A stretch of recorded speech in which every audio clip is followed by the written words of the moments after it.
Good morning, everyone. We're on the record.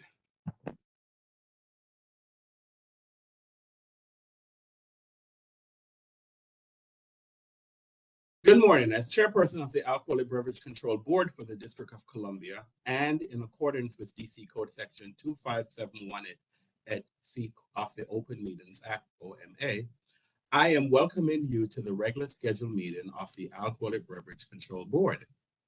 This meeting is being conducted pursuant to guidelines made available by the District of Columbia's Office of Open Government regarding electronic meetings held by public bodies. Electronic meetings by the ABC Board are authorized pursuant to Section 2577A of the DC Code. Pursuant to the OMA requirements, notice of today's meeting was provided 48 hours in advance of the meeting on ABRA's website and on the district's central meeting calendar. The notice included the time, date, agenda, and call-in or login information for public participation. This electronic meeting has been hosted by a WebEx account provided by the District of Columbia government. Please address any questions or complaints to the OOG at opengovoffice@dc.gov. My name is Donovan Anderson. I'm chairman of the board. I would like to introduce to you the other members of the ABC board who are also participating electronically. Please respond when I announce your name. Mr. Bobby Cato. Cato, present. Mr. James Short. James Short, present. Ms. Rafi Crockett. Rafi Crockett, present. Ms. Jenny Henson. Jenny Hansen, present. Mr. Edward Grandis. Grandis, present. The board has 6 members in attendance for the conduct of business, and that constitutes a quorum. Before we get underway with today's hearing calendar, I need to make a few instructions very clear so the conduct of these hearings is understood by everyone. There are 9 cases scheduled for this morning's calendar. Once your case is called, I will take a moment for IT specialists to elevate the rights for each party to enable their camera and microphone. Then and only then will you have the ability to enable your equipment. If your case has not been heard, you will remain mute and your camera will be disabled. At the conclusion of each case, the parties will have the option to leave. If the party chooses to stay, all cameras and microphones for the concluded case will be disabled. Should you have any questions or require technical assistance during the hearing, please submit them using the question and answer feature. Our first case for the day, it's a protest hearing status case number 22 PRO 00032, Viceroy Washington, D.C. Dovetail BPM Hush, license number 79243. This case has been canceled due to the submission of a settlement agreement to the board for its review and approval. The next case is case number 22 PRO 00051 CASA, license number 114552. Ms. Foshbon, can you please elevate the rights of the parties in this case, please? Good morning. Please stand by. Good morning.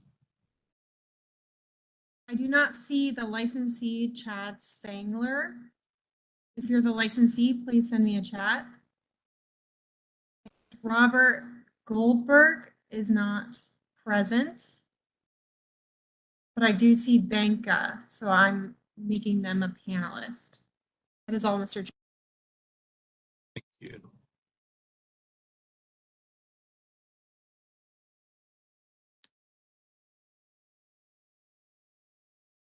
Hi there. I don't know why my camera's not working, so I apologize for that. It says it's not able to connect.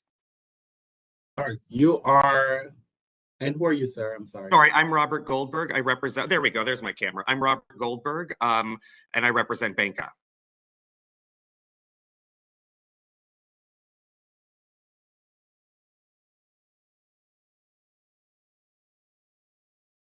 Can you hear me? Yes, sir, I can hear you. Sorry about that. I'm trying to find out where is the applicant? The applicant. Let me see if I can text him. Thank you, sir.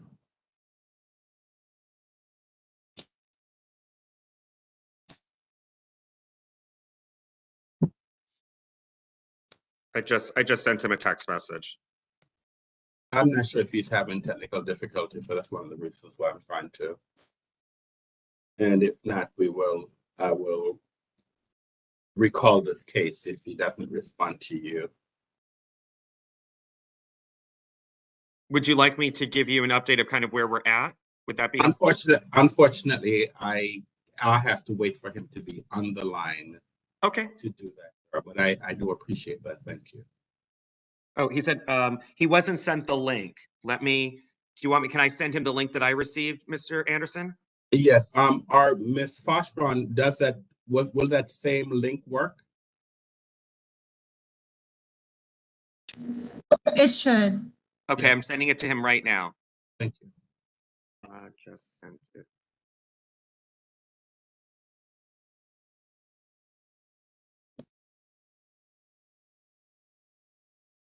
Okay, so he just received it. Sorry about that.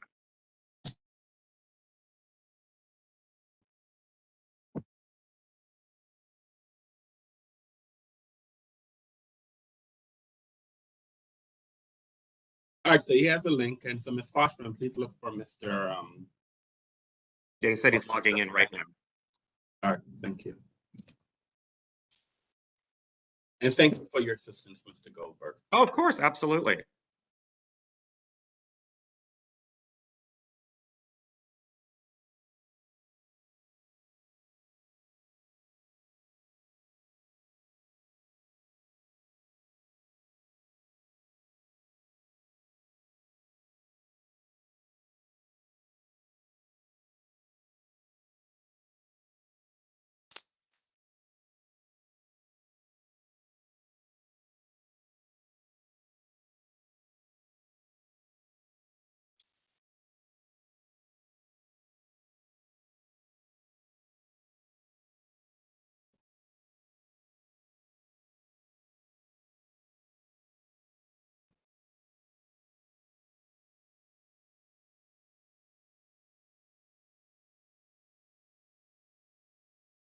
Ms. Foshman, do you see Mr. Goldberg online?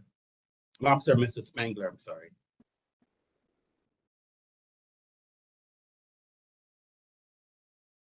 He just arrived. He is now a panelist. That is all, Mr. All right, thank you. Mr. Spangler, are you there, sir? Yes, can you hear me? Yes, I can hear you. I can't see you, but I can hear you. All right. Okay, I'm trying to figure out the camera. Thank you very much for your patience as I obtained the link.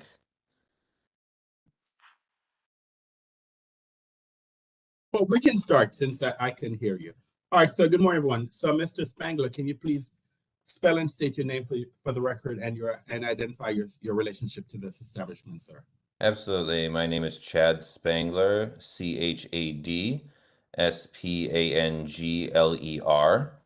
I am an owner at Causa DC, located at 920 N Rear Street, Northwest in Blagden Alley, Washington, DC. Good morning, sir. All right, Mr. Goldberg, can you please spell and state your name for the record and your representation? Absolutely. My name is Robert Goldberg, RobertGoldberg, and I represent the Blagden Alley Naylor Court Association. Good morning. Are there any procedural matters that needs to be brought to the attention of the parties? Mr. Spangler, any procedural, not substantive, just procedural issues that you would like to bring to the attention of the board? No, thank you. Mr. Goldberg? No, we've had a mediation session with Ms. Fletcher, and Mr. Spangler and I are working with the neighbors on coming to an agreement. All right, thank you. If there is no agreement reached, this matter will be scheduled for a protest hearing on September 14th, 2022 at 1:30 p.m. Have the parties ever participated in a protest hearing before? Yes. And I have not participated in a full hearing before. All right, okay. Well, all right. Now that we've scheduled this matter for a protest hearing, there are a few things that I would like to introduce, instruct you so that because the board's practices on the COVID, I'll say under the COVID-19 restrictions, but our practices have changed. As you know, the board's hearings are now conducted virtually, so it is more important than ever that protest hearings are focused and addresses only those issues that are being protested. Following this hearing, you will receive an email from ABRA legal assistant Imani Moreland that will include a copy of a protest information form PIP and a copy of an exhibit form, as well as specific instructions for the hearing. You are required to complete and submit the PIP and exhibit forms at least 7 days before the date of the hearing. If we do not receive a copy of your form 7 days before the hearing, your application or your protest may be subject to dismissal. These documents need to be submitted to ABRA Legal and to the opposing parties. Please know that these documents greatly assist the board in narrowing the protest issues, facilitating the process, and keeping the parties on point in the hearing. Each side is limited to no more than 5 witnesses, and you have only 60 minutes to present your case. This includes all direct and cross-examination. The board does not intend to hear testimony on matters that are not relevant to the issues that are being protested. Any questions by anyone? Nope. No, sir. And just, again, if this matter goes to a protest hearing, 7 days before the hearing, you are required to do a PIP and exchange the documents and witnesses to each side. And you're also required to provide ABRA Legal with a copy of your documents. All right. We thank you greatly for your cooperation. If you have any questions at any time leading up to the hearing, please do not hesitate to contact Ms. Moreland at 202-442-6942, or you can contact her by email. Thank you very much. Good luck with your negotiations. If this matter is not settled, we will see you September 14th at 1:30. Thank you. Thank you, Mr. Anderson. You're welcome. Thank you, Mr. Anderson. Thank you, board, for your time. You're welcome. Take care. Thank you. Bye.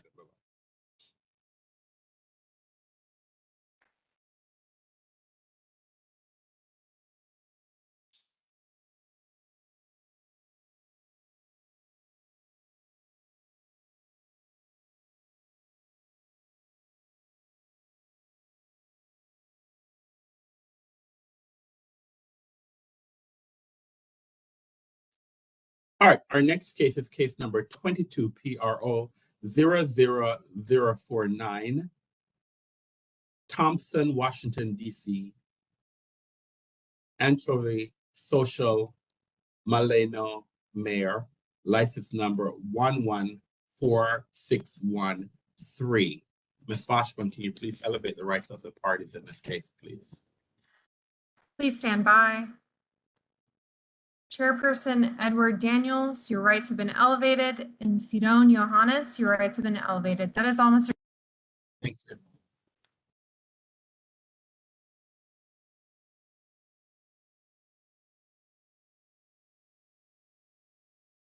Ms. Johannes.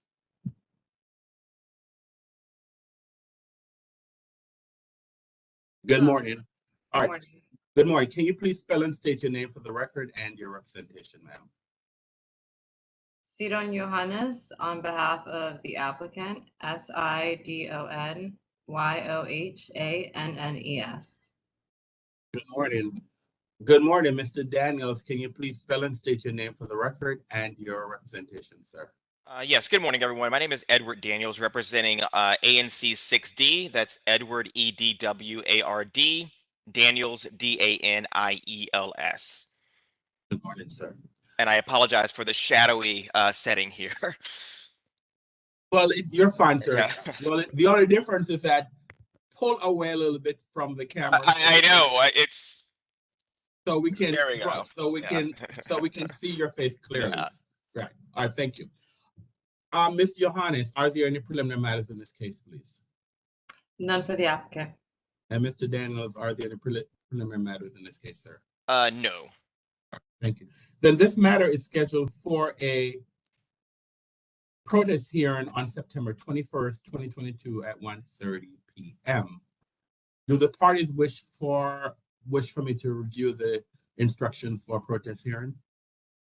No, I think we are fine. Right. And I'm fine. I just want to remind you 7 days before the hearing, that the parties are required to, if this matter goes to a protest hearing, that 7 days before the hearing, the parties are required to exchange documents and witnesses. And these exchanges are between the parties, and Abra Legal should also be provided a copy.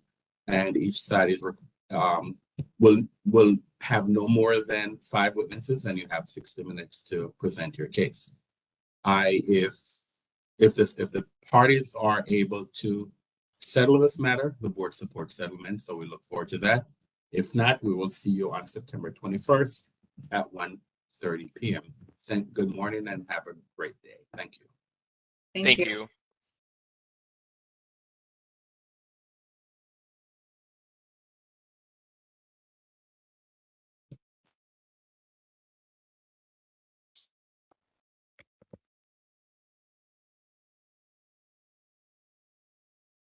All right. The next case in our calendar is case number 22 PRO 00052, Surfside, license number 113253. Ms. Foshman, can you please elevate the protestant in this case, please? Please stand by. Ali Giannino, your rights have been elevated. That is almost. Thank you.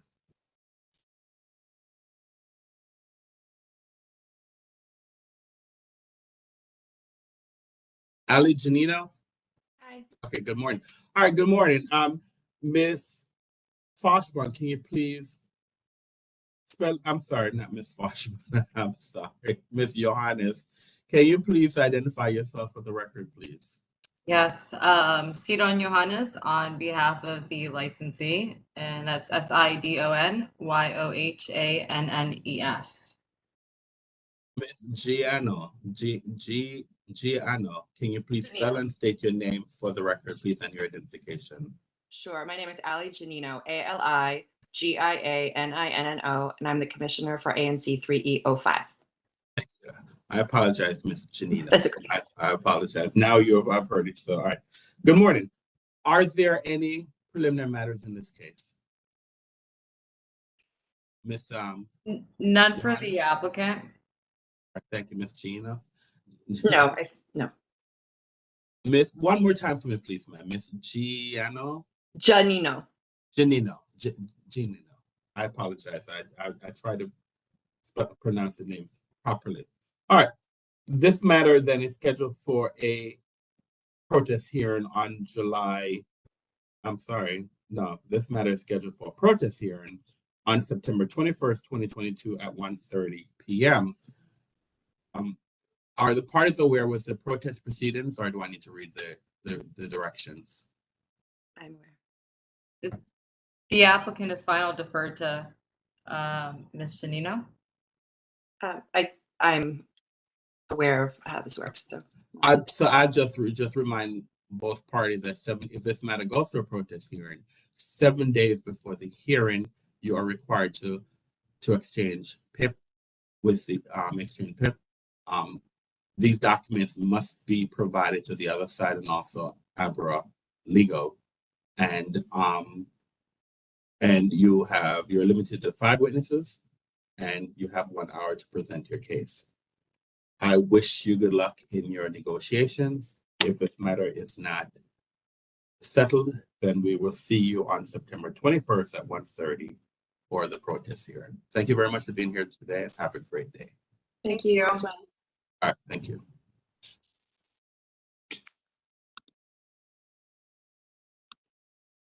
The next case in our calendar is case number 22CC00009, Sammy's Liquors, license number 108222. This matter, this case has been canceled due to submission of an offer in compromise for the board's review and approval. The next case is case number 19251-00157, assets license number 113585. This case has been continued to August 31st, 2022 at 1:30 p.m. All right, so what the board is going to do, we're going to be off the record. Our next case, which is a fact finding hearing, that will start at 1. I'm sorry, our next case is will start at 11:15 a.m. So we will be in recess until 11:15. I now ask all board members to return to executive session. So, all right, so we are in recess until 11:15. Thank you.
We're back on the record.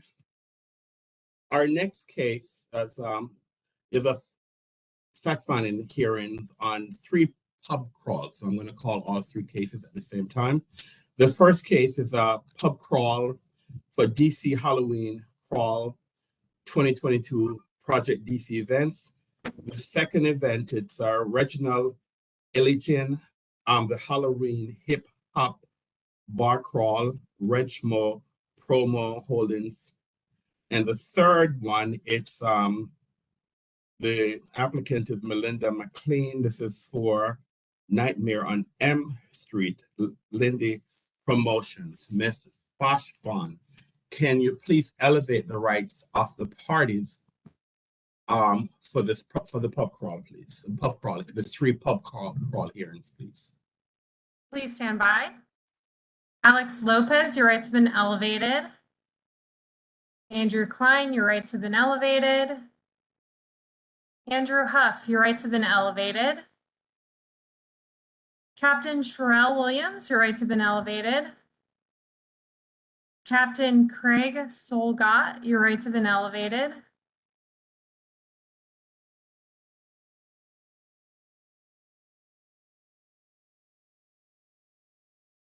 Mike Silverstein, your rights have been elevated.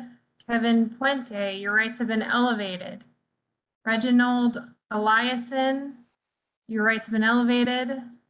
M. Fisher from Regmo Promo, your rights have been elevated. And we have one more person who I'm going to elevate, Mike Bramson. That is all, Mr. Chair.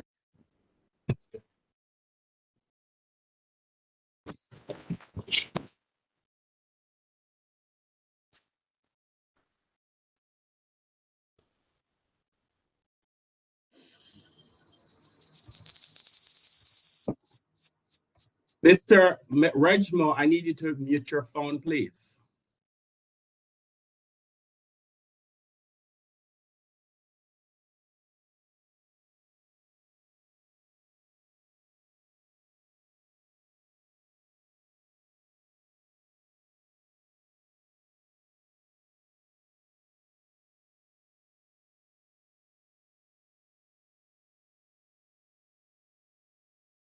Good morning, everyone. If you have a camera, can you please turn your camera on, please?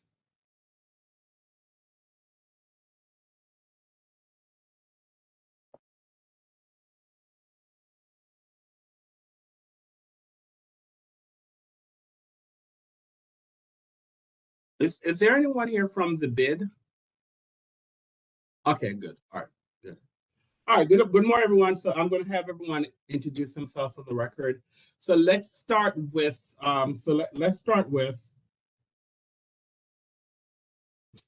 start with a representative from Mr. Lopez. So let me have you introduce yourself for the record, sir, and then we'll have.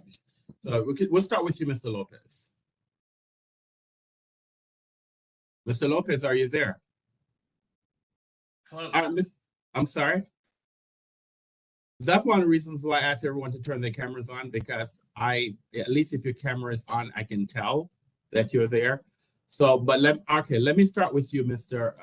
I'll start with you, Mr. Klein, since I believe I know who you represent. So go ahead, Mr. Klein. Yes, good morning, and Mr. Lopez is now visible. I am here on behalf of Project DC Events. Andrew Klein. Mr. Lopez, can you introduce yourself? Hi, how are you? Sorry, now I got granted access to the video. How's it going? I'm Alex Lopez. I'm here with Project DC Events. Good morning, Mr. Can you spell your name for the record, please? Yeah, ALEJANDRO, and the last name is LOPEZ. All right. Is there anyone else? Is there anyone else from DC? From Project? I'm sorry.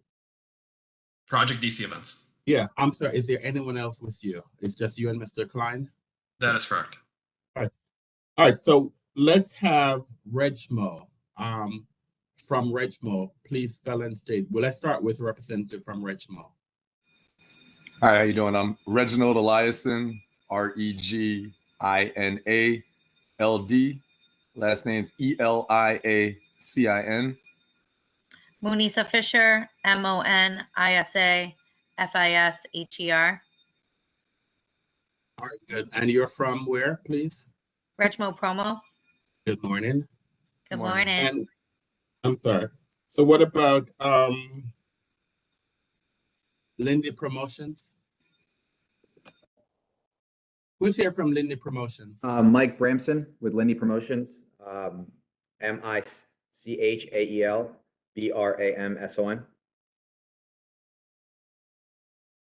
Okay, thank you. Good morning. Is there anyone else with you, Mr. Bramson, or you're the only one? Only one. All right. And so we have Captain Williams. Can you please spell and state your name for the record, please?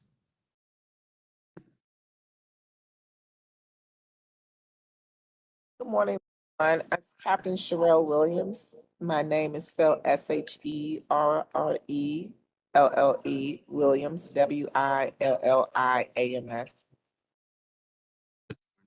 What were you, I'm sorry, you're commander of what, I'm sorry. I'm the captain of the 2nd District.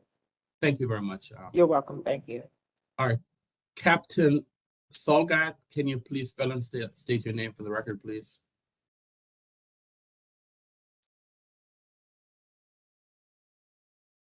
Captain Craig T. Solgat, can you please spell and state your name for the record, please? You're on mute, sir.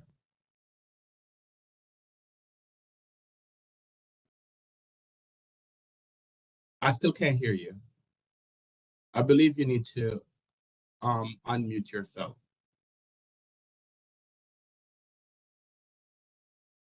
Miss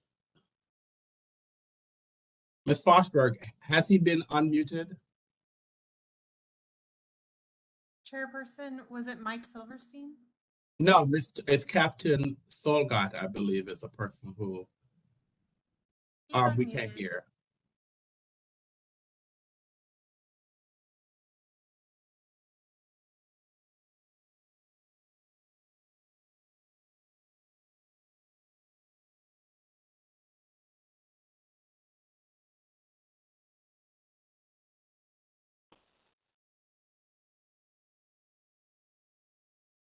All right, Muted. All right, so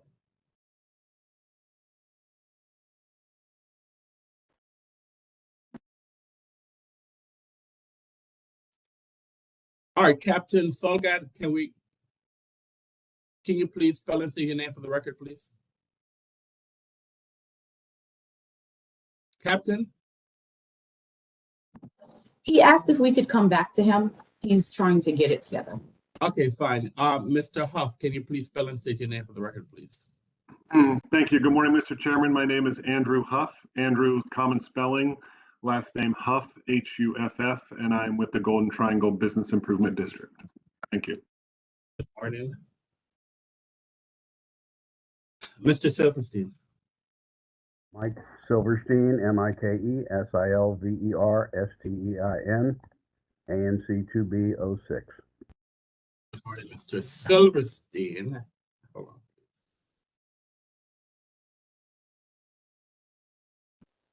Did you hear me? Yes, sir. I've heard you. Good morning. Good morning, Mr. Silverstein. Thank you, sir. So, Captain Solgat, are you able to speak now? No, still not? All right, we'll come back. As I believe everyone has identified themselves for the record. We're having this pub crawl hearing, and one of the reasons we're having this pub crawl hearing is that these 3 pub crawl operators have requested pub crawls on around the Halloween, and the board is always reminded that the Halloween, several years ago, we had events around Halloween, and that was a perfect storm. It's my understanding, since the board has established rules and regulations regarding pub crawls, that we have not had those concerns subsequent. That's my understanding. That's my belief. We have not had any At least, well, that's my belief. But again, because it is around Halloween, although it's not on a Halloween, we want to make sure that the operators are providing appropriate services, that they're complying with the regulations. And so that's one of the reasons why we contact them today, for them to present. We will get some response from the bid, the Golden Triangle bid, which is one of the areas where the pub crawl will be. We'll also talk to Richmond regarding U Street, and just to make sure that that the parties are complying with our rules and regulations, and then we will move forward. Oh, I'm sorry, I did not have Mr. Puente introduce himself for the record. So Mr. Puente, can you please spell and state your name for the record and where you're currently employed, sir? Yes, sir. Kevin Puente, Kevin Puente, Abra. I'm an investigator. Good morning. Mr. Klein, since you are here, I'm sorry.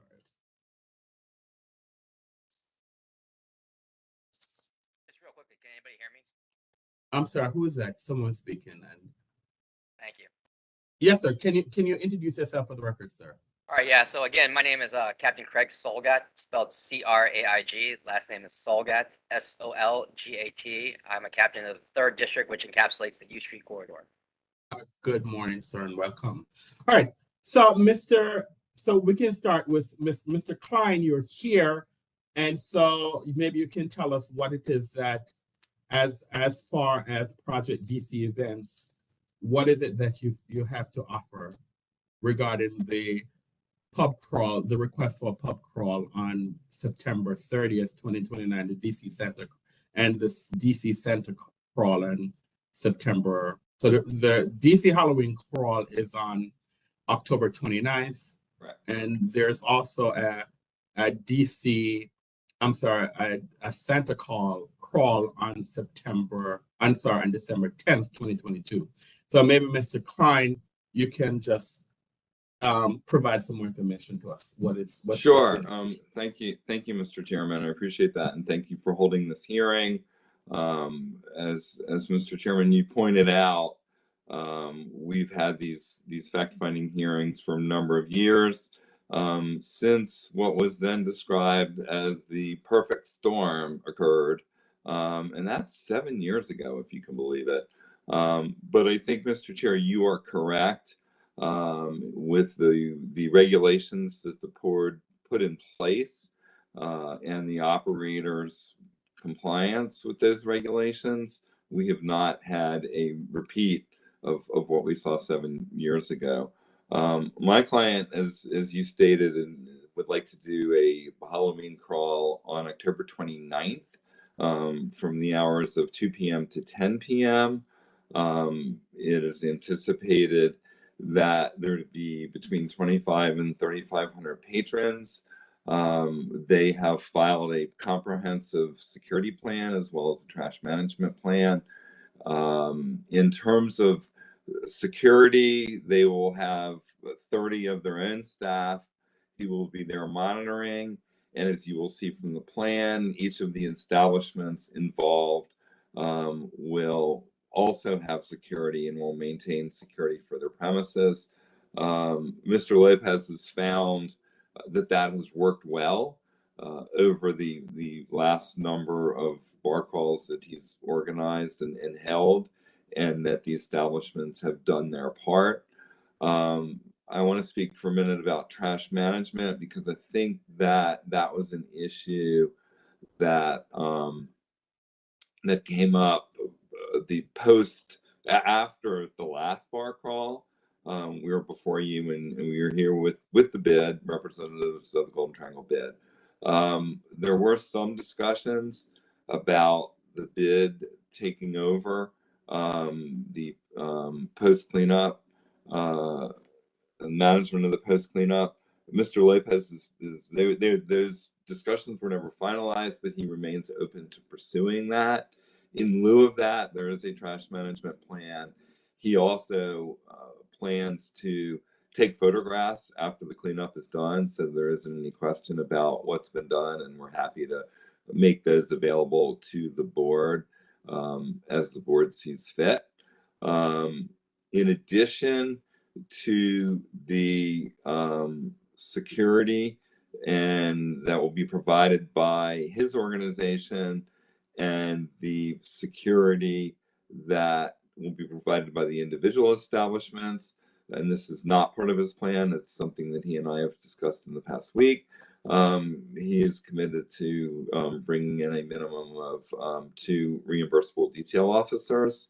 To just, as the board knows, reimbursable detail officers are not assigned to any particular establishment, but are available in the community where they're deployed, and he's expressed a willingness to do that, and I wanted to communicate that to the board as well. So that's a summary. We're happy to answer any questions that the board might have with respect to what is planned. Thank you. Mr. Bramson, what is it that you're planning for your event, please?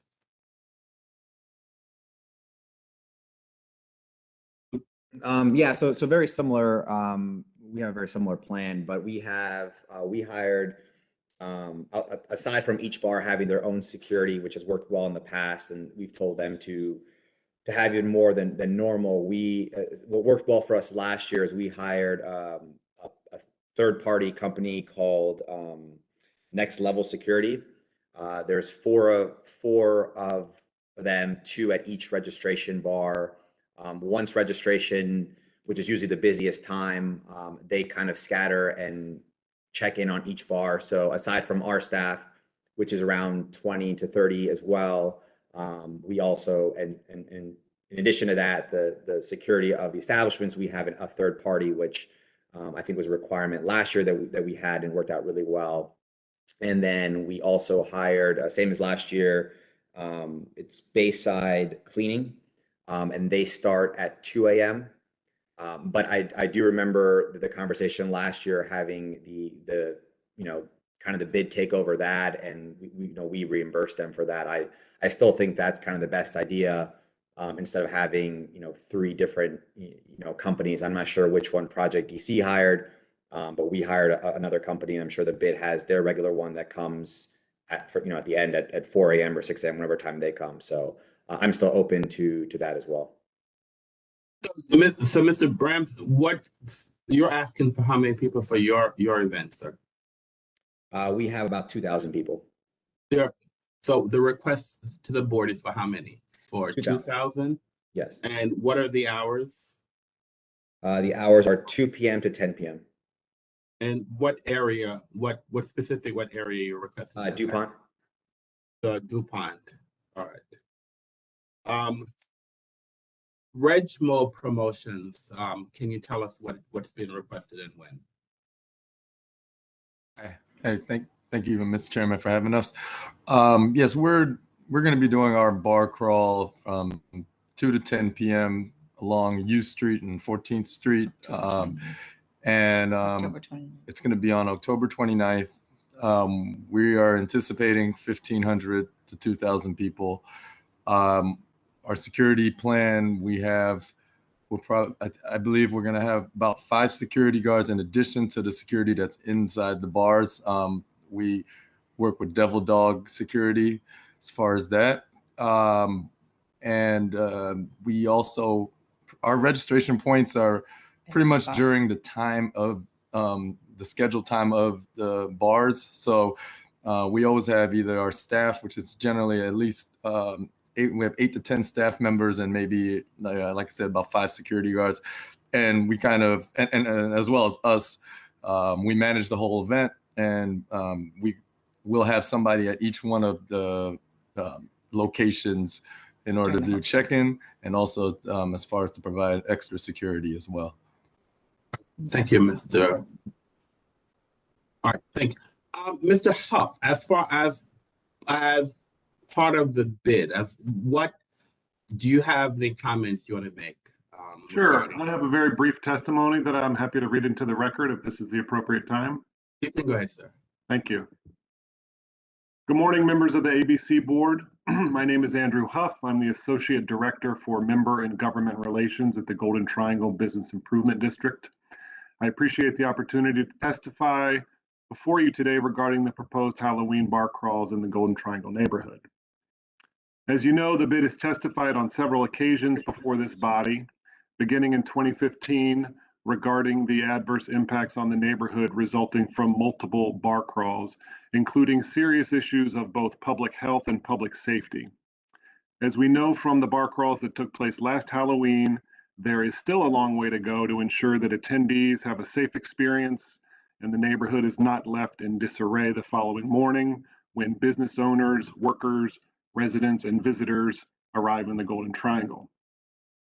Considering what we know about this year's applications, as well as our past experience, we have a couple of concerns we would like to raise to the board.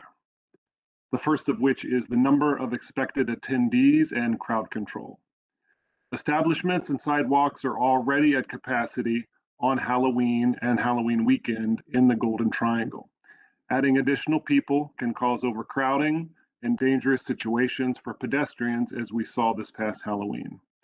Additionally, the amount of trash produced and left behind for others to clean, namely our ambassadors, not a contracted company, but our ambassadors, which is also a direct result of this overcrowding.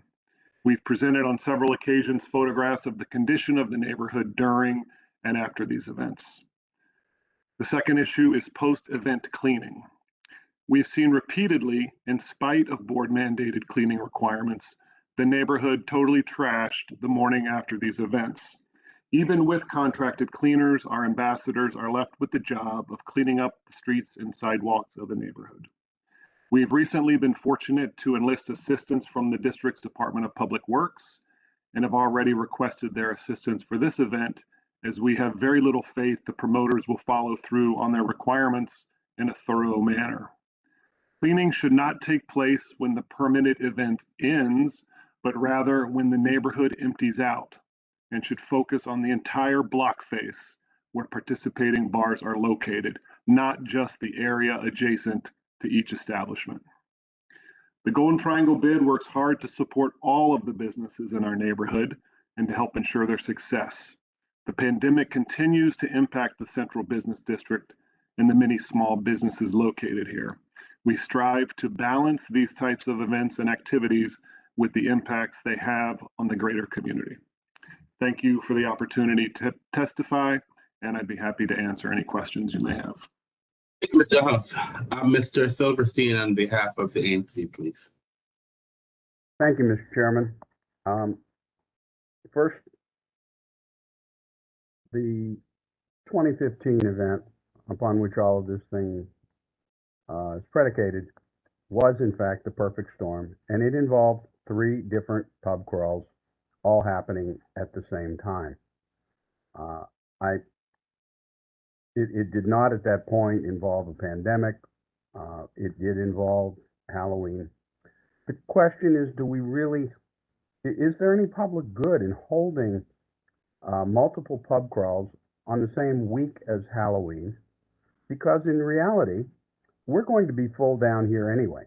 Halloween is a special holiday in DC. It is one that we all appreciate, that we all enjoy, and everyone comes out for it.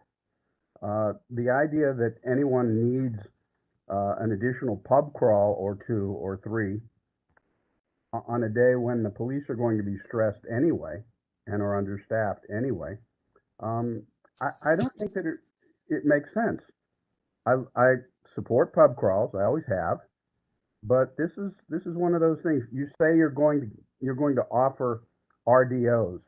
We're having problems staffing RDOs as it is now. We're going to get them during the day, on a day when the police are going to be out, because everyone knows the Saturday before Halloween is a big party night. It is the party night in the city. That, and of course the Thursday or the Wednesday before Thanksgiving, are the 2 nights that everybody goes out to party. This is just not a good idea. And as much as I respect, especially Regmo, who've done just such an outstanding job on U Street, it's a question of whether this is the right time. It's almost like pushing trying to put 10 pounds of potatoes in a 5-pound sack in terms of putting people on the sidewalk, safety issues. And of course, the history of all of these groups cleaning up at 10 o'clock or 10:30, when in real life, the party continues, whether the quote unquote event doesn't. And so the place is a mess. There were broken windows last year. There were people who walked into the businesses that were open and used their facilities, and people, it was very, very difficult.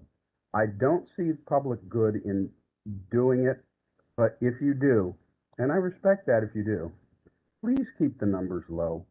Please, please keep the numbers low. It's like unringing a bell. We made a terrible mistake in 2015. Let's be careful what we do this year and not find ourselves in a position where we wish we had done something a little more cautious.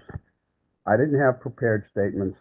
I didn't want to make this into some kind of performance, but I just have a bad feeling about this because of all the things that have been going on in the world and in our community.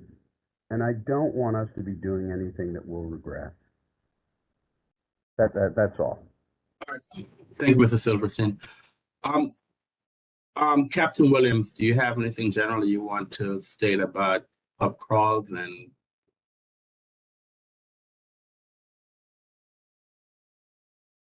Good morning, everyone, again. Last year, we had complaints about the cleanup with the pub crawls. I'm looking now to research any criminal offenses that we had last year. But on hand, in 2020, we did have 4 violent crimes, 3 robberies. The year before, we didn't have anything. In 2018, we had 2. So right now, and I'm just trying to pull up our stats to see what was reported last year during the Halloween season. So the only thing that I would offer to this testimony is that the RDOs are important for us. We will have our SOD units there to reinforce police visibility with the help of the Department of Transportation, with DDOT and DPW to help close off the streets and enforce parking violations and so forth. So that's all that I have to offer to the testimony from my perspective. Thank you, Captain. Thank you. Captain Soltag, any comments you wish to make? Yeah, good afternoon, everybody. Thank you for having me. First thing, I just want to address the issues regarding that Captain Williams was talking about. On our end, at the U Street corridor, there's been a massive effort with the task force that's gone in place. However, it's very, very important to remember that the task force does not begin until 9 p.m. and all the resources are not available at that time. These pub crawls are designed to start at 2 o'clock in the afternoon, so these resources are not available to us. Beyond that, I want to echo the sentiments of everybody from 2015. However, now in 2022, there's a lot of change that's happened, especially within the district, and then you want to say with social media. I do have concerns, as the bid said, with these 3 events becoming one, a massive event. And I think with social media and the communication and how quickly people can do so, these locations are not too far from one another, and they could have the potential to escalate into one that no one is prepared for. In regards to ANC and what they were speaking of as well, yes, MPD will be stressed thin, and we do have a problem already fulfilling the RDO program. So asking for more may not even be feasible. The fact of the matter is, I'm looking at specifically Regimo's production security plan. I read it and went over it completely. Listening to what you guys said earlier, you will have your staff at every single location. Your plan says four staff members. You have 14 locations. That seems like that's not possible to cover all of them. You talked about security that's already on site. The security that's already on site is already built at capacity for what their bar is established for, and that's not going to be at 2 o'clock to 10 p.m. According to your staffing Again, this is also an increased event with Halloween. You should expect a larger crowd. So that would be beyond it. You talked about your having a double dock security. That's 5 security guards you want to hire for an estimated on the low end 1,500 people. That would be 1 security guard for 300 people. That is not even feasible. I would suggest that you increase your security potential by a factor of 10. That would mean 1 security guard per 30 people. That is much more feasible, and that's realistic of what even a police officer could manage. Specifically, I guess with the overall increasing type of thing, we would have to have serious reservations in approving these 3 collaborative events at the same time. That's all I have. Thank you. Any questions by any board members? Mr. Short. Go ahead, Mr. Short. Thank you very much. Just for the record, we're talking about 7,500 people if all of these pub crawls are granted the numbers they want. 7,500 people. And that's not to include the regular crowd that's normally there on U Street and in DuPont. So I see one pub crawl says they're going to be at DuPont Circle, which is Connecticut Avenue. And another one says they're going to be, what address did they give? Well, it's in the same vicinity. So we're talking about having 5,500 people between those 2 pub crawls for Connecticut Avenue. I'm just very, very worried and very leery. There have been comments made that there was no complaints about last year or any other years. I think we've heard some testimony from some people today that that's not true. There were complaints. And we're hearing from the police department, they can handle 7,500 people between U Street with those small sidewalks and Connecticut Avenue, which on a Friday or Saturday night without a pub crawl, you can't traverse the sidewalks. 7,500 people is just too many. And I want to go on the record as saying, as a public safety person on the board, I am against 7,500 people being on these 3 pub crawls at the same time in the same hours. I think it's very dangerous. I think it's as we've heard said many times, it's not if Washington, D.C. will have disastrous situations like other cities, but it's just when. And again, we keep hearing about the perfect storm. We had 3 during the perfect storm, 3 pub crawls permitted at the same time with these same types of numbers. We had it all the same happen on the same weekend.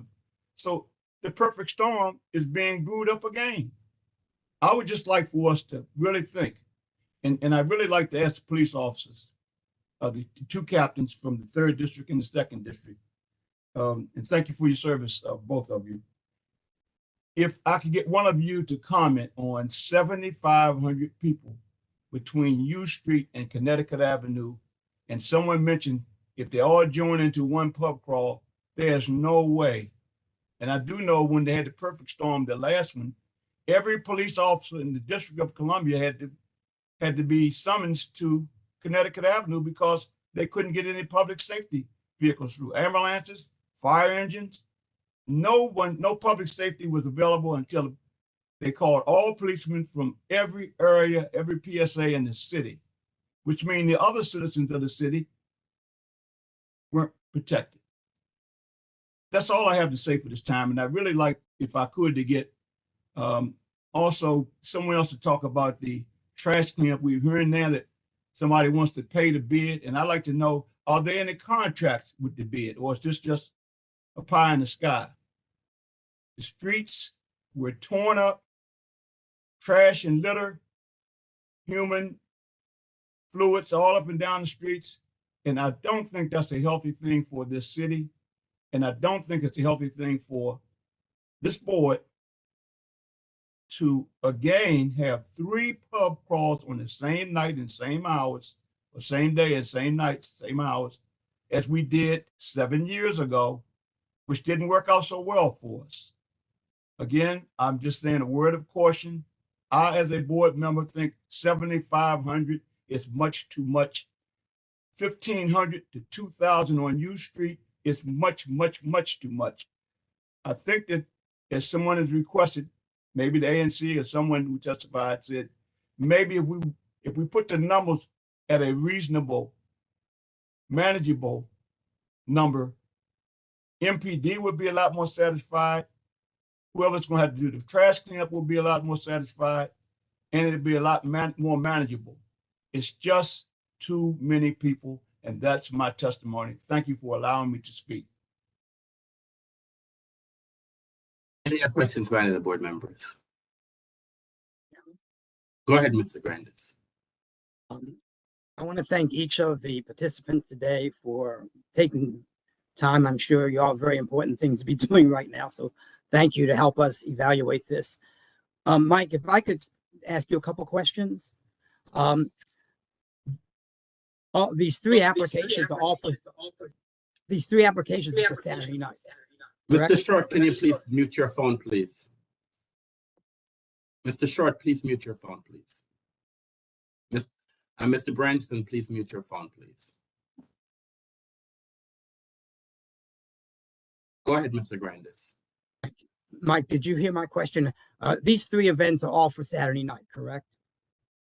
Who are you asking a question? The events are October 29th. There are three pub crawls on October 29th. On October 29th. Which is a Saturday night. It's the Saturday before Halloween. Halloween is Monday. And if it wasn't even Halloween weekend, Saturday night in those areas are very busy, regardless, because we have a lot of good licensees, both restaurants and taverns in those areas that are busy on a Saturday night. And we're grateful that there is activities now after COVID, so somewhat, that people can go out. So it's going to be a busy night anyway.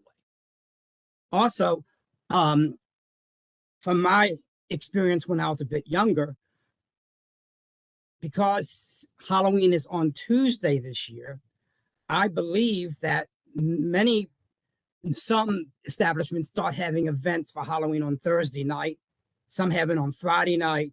Some will have it on Sunday night. Some will have it on Monday night. And if you're not too exhausted, some will have it on Tuesday night, which is Halloween. So Mike, is that in the recent years, are you familiar with events on other nights when Halloween is like on a Tuesday, like I just restated? Yeah. Who are you asking a question of, Mr. Grandis? As I said initially, Mr. Chairman, I'm talking to Mike Silver. I mean, I'm happy to have anyone chime in, but sure. Mike is on the ANC for DuPont Circle, which seems to be the location of two of these events, if not three. Mike? Well, yeah, I mean, Saturday night is the night that everybody's off, that everybody goes out to party. And when it's that close to Halloween, that will probably be the largest night. And we do have a vibrant nightlife culture to begin with down here. Gratefully that we absolutely agreed. Yeah, thank you, Mike. I now have a question for the three applicants, and I don't know who wants to speak up, but are you all coordinating with the other two applicants, particularly the ones that are in DuPont Circle? I believe there are two that would be considered DuPont Circle. Can the applicants just inform the board what type of communication, coordination you all have had in preparing the applications, and also coordination, if any, for that night? I don't think there's been any coordination. I do want to point out that in terms of my client, the area stretches all the way down to G Street. So I think it's important to note that, that's G Street is not traditionally DuPont Circle. So I mean, north south, this is 9 blocks. This is not concentrated within a 4-block area. It's quite a large area. 17 establishments. And I agree with Mr. Silverstein. There will be a lot of people out in any event on a pre-Halloween Saturday night. But I'm not sure that I agree that there will be many more, because there are these activities, and it would seem to me that we're better off with this type of activity that the board has some oversight over, and in terms of commitments to additional security and trash cleanup, than we would be without it. Because with bar calls, we bring in all of these establishments under an umbrella, have them committed to doing certain things with respect to security and doing certain things with respect to trash cleanup. And I'm going to expand on what you asked, Mr. Grandis, simply because I think it's an appropriate time. Mr. Short asked about any agreements with the ANC. There aren't at this point, but at least Project DC Events has submitted a detailed trash management plan that calls for trash cleanup to begin at 5 a.m., not at 10 o'clock at night, not when these establishments close, but when the neighborhood is emptied. Certainly by 5 o'clock, it'll be emptied, and they're going to be done by 9 o'clock. If in the meantime, we've remained willing and open to reaching agreement with the ENC in terms of them handling trash cleanup and the pub crawl operator paying for it, we're more than happy to do it. We've had 1 or 2 conversations about it. Happy to get with Mr. Huff and see if we can finalize those.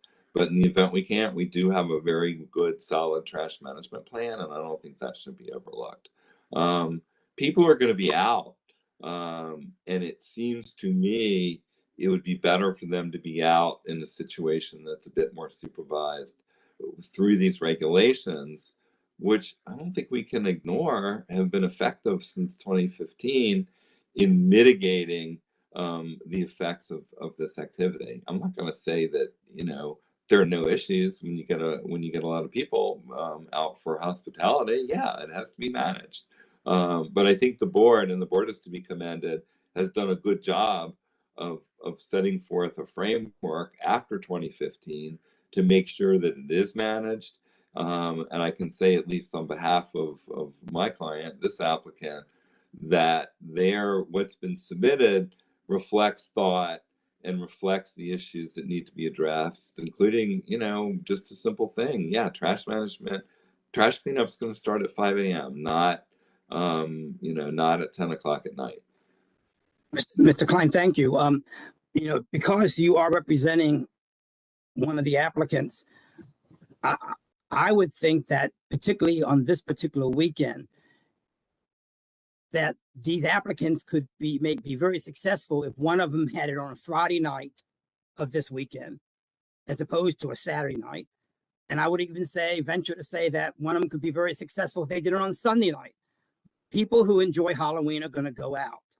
And I see I see a pub crawl as a type of activity that can be utilized when an area is not well frequented. We know we're going to have thousands of people in DC, not just in our neighborhoods. We're going to have thousands of people. Georgetown used to have a reputation of Halloween, if I remember that correctly, and it still may.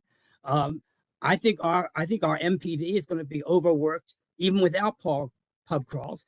This board supports pub crawls, and you know that, Mr. Klein. We support them, but this particular night is almost an invitation for not a problem because the applicants are not professional and sophisticated, but just because of the numbers. And I really think that in the future, I wish now, but the application's already in. I really wish these type of businesses would communicate with each other and come to us with a coordinated plan, because I know it's competition, but my God, U Street and DuPont Circle don't need a lot of invitations to go out. So I am concerned about the magnitude of 3 sanctioned pub crawls on the Saturday of Halloween. That I just have to be honest about that. But I do think we can work things out. But I'm just sharing for the future. I wish they would we could learn that there is coordination and that we could learn that maybe they could look at other nights than just Saturday night. Thank you. Thank you, Mr. Chairman. Grandis, Hold on one minute. I think Captain Soltag had his hand up. He had oh, some I'm questions. sorry. Thank you, Mr. Chair. Go ahead, sir. Thank you, Mr. Anderson. Just specifically to address the trash cleanup effort that was brought up by Mr. Klein. For those of you that are aware of the mayor's initiative with the U Street multi-unit task force that's been going on recently, trash cleanup has already been established. The Department of Public Works already comes to all these locations. So I don't believe these three organizations are going to be bringing anything new to the table that isn't already there. It almost seems to be redundant to have another service doing the cleanup that's already going to be done. Go ahead, Mr. Huff. I think Captain Salt, I think one of the things that when the board started to formalize the pub crawls and issue licenses, as part of our requirements, they had to do trash cleanup because that was one of the issues that was brought to our attention by the bids and the ANC. So we do require that the pub crawl operators, that they do trash cleanup and that they provide extra security. So that's part of our requirement, that this is what they need to do. I think from what I've heard, because there are other people on the street, so the pub crawl operators might clean the street up, but then there's still folks on the street. So at least I would think that if they're going to do trash cleanup, maybe they need to do it at a later hour, because I think, especially from what I've heard, and I think Mr. Huff is going to, of course, will speak about that, is that there are issues, even last time with trash pickup, and it might not necessarily be from the pub crawl operators, but there's still trash in the street. So go ahead, Mr. Huff. No, Mr. Anderson, and I agree. I agree with you. Directly, I agree with what you're saying, and I understand that is a requirement. It was just more to speak upon Mr. Klein's point, to say that these bids essentially are bringing additional resources to the table. Yes, they are, but it's something that we're already going to be doing anyway. So I don't think that's necessarily a net positive for it. Well, Captain Soltag, I think when we had a previous hearing earlier this year, the Golden Triangle bid was complaining that the city wasn't doing its part. So I think that was their position. Although the operatives might have been cleaning, they could not get the city to, but I can't speak for the Golden Triangle bid. So let me hear what Mr. Huff. I'll get to you, Mr. Silverstein. Let me hear what Mr. Huff has to say. Sure, thank you. Yeah, just to clarify, we in the Golden Triangle, we did not have the support of the District Department of Public Works until very recently, and through speaking directly with Mike Carter, the director. And they don't do anything too grandiose, but they do provide a small packer, so that when their cleaners and our ambassadors are picking up trash, we can throw it right into directly into a trash truck, as opposed to us having to take it out to Fort Totten or somewhere else. I am happy to hear that the cleanup time has been advanced to 5 a.m. and hope that will help address some of our bigger concerns. And we're also remain very open to any conversation with Mr. Klein or any of his clients. It may be too late for this time, but in the future, in terms of the bid, providing these services at an agreed upon cost. And we provided some preliminary numbers to Mr. Klein, and we're happy to continue that conversation in the future. And it may be more efficient for everybody involved. Thank you. Thank you, Mr. Huff. Yes, Mr. Silverstein. Just very briefly, the multi-agency task force creation has been a game changer. And I want to thank everyone at ABRA and everyone in the city who has moved forward on this. It's exactly the kind of thing that we need to do, and what we needed to do for the longest time. Thank you. Mr. Bramson, I think you had something you wanted to say. Yeah, I kind of been looking at everyone and have a few points I wanted to touch base on. One, in terms of the coordination, us and PDC may have not spoken directly, but Lindy and Project DC have coexisted for a long time. You know, in the same area. There was, I think, St. Patty's Day. We both had a bar crawl at the same time, which is also a big holiday event. I don't think there was any issues with that one from what I was told. One regulation that the board had come up with, which I thought was a great idea, was that no bar can participate in both bar crawls, which in a way it's a coordination itself. So, you know, if Project DC has 10 bars and we have, you know, 10, it's separated, the participants are separated between those areas. So in a way it is a coordination because we can't overlap with the participating bars. So I think that has been super helpful. And when we both did St. Patty's Day, you know, they had their bars, we had our bars. So that was, you know, one thing that was really helpful. So yes, we haven't coordinated directly, but indirectly we sort of have. And again, we've coexisted, and, you know, we didn't have any issues with that bar crawl. You know, we've been doing this for a long time now, and participants go to their bars for the most part, but they don't leave their area. So the fact that there's another bar crawl on U Street, they're not coming over to DuPont. They paid their ticket, they paid for their specials, which are very different than the other groups. They have their specific wristbands. Those wristbands are not going to be allowed into the DuPont bars. So, you know, I am very, very confident that the U Street bar crawl is not going to affect the DuPont, and I don't think the DuPont bar crawl is going to affect U Street. One thing that is coordinated between the Mr. Branson, just hold on, Mr. Branson, just hold on 1 minute, please. I have to step away. So just hold your horses 1 minute. So we're off the record for a couple of minutes, please. I apologize. Okay, hold on.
I apologize. We're back in the record. Okay, go ahead, Mr. Branson.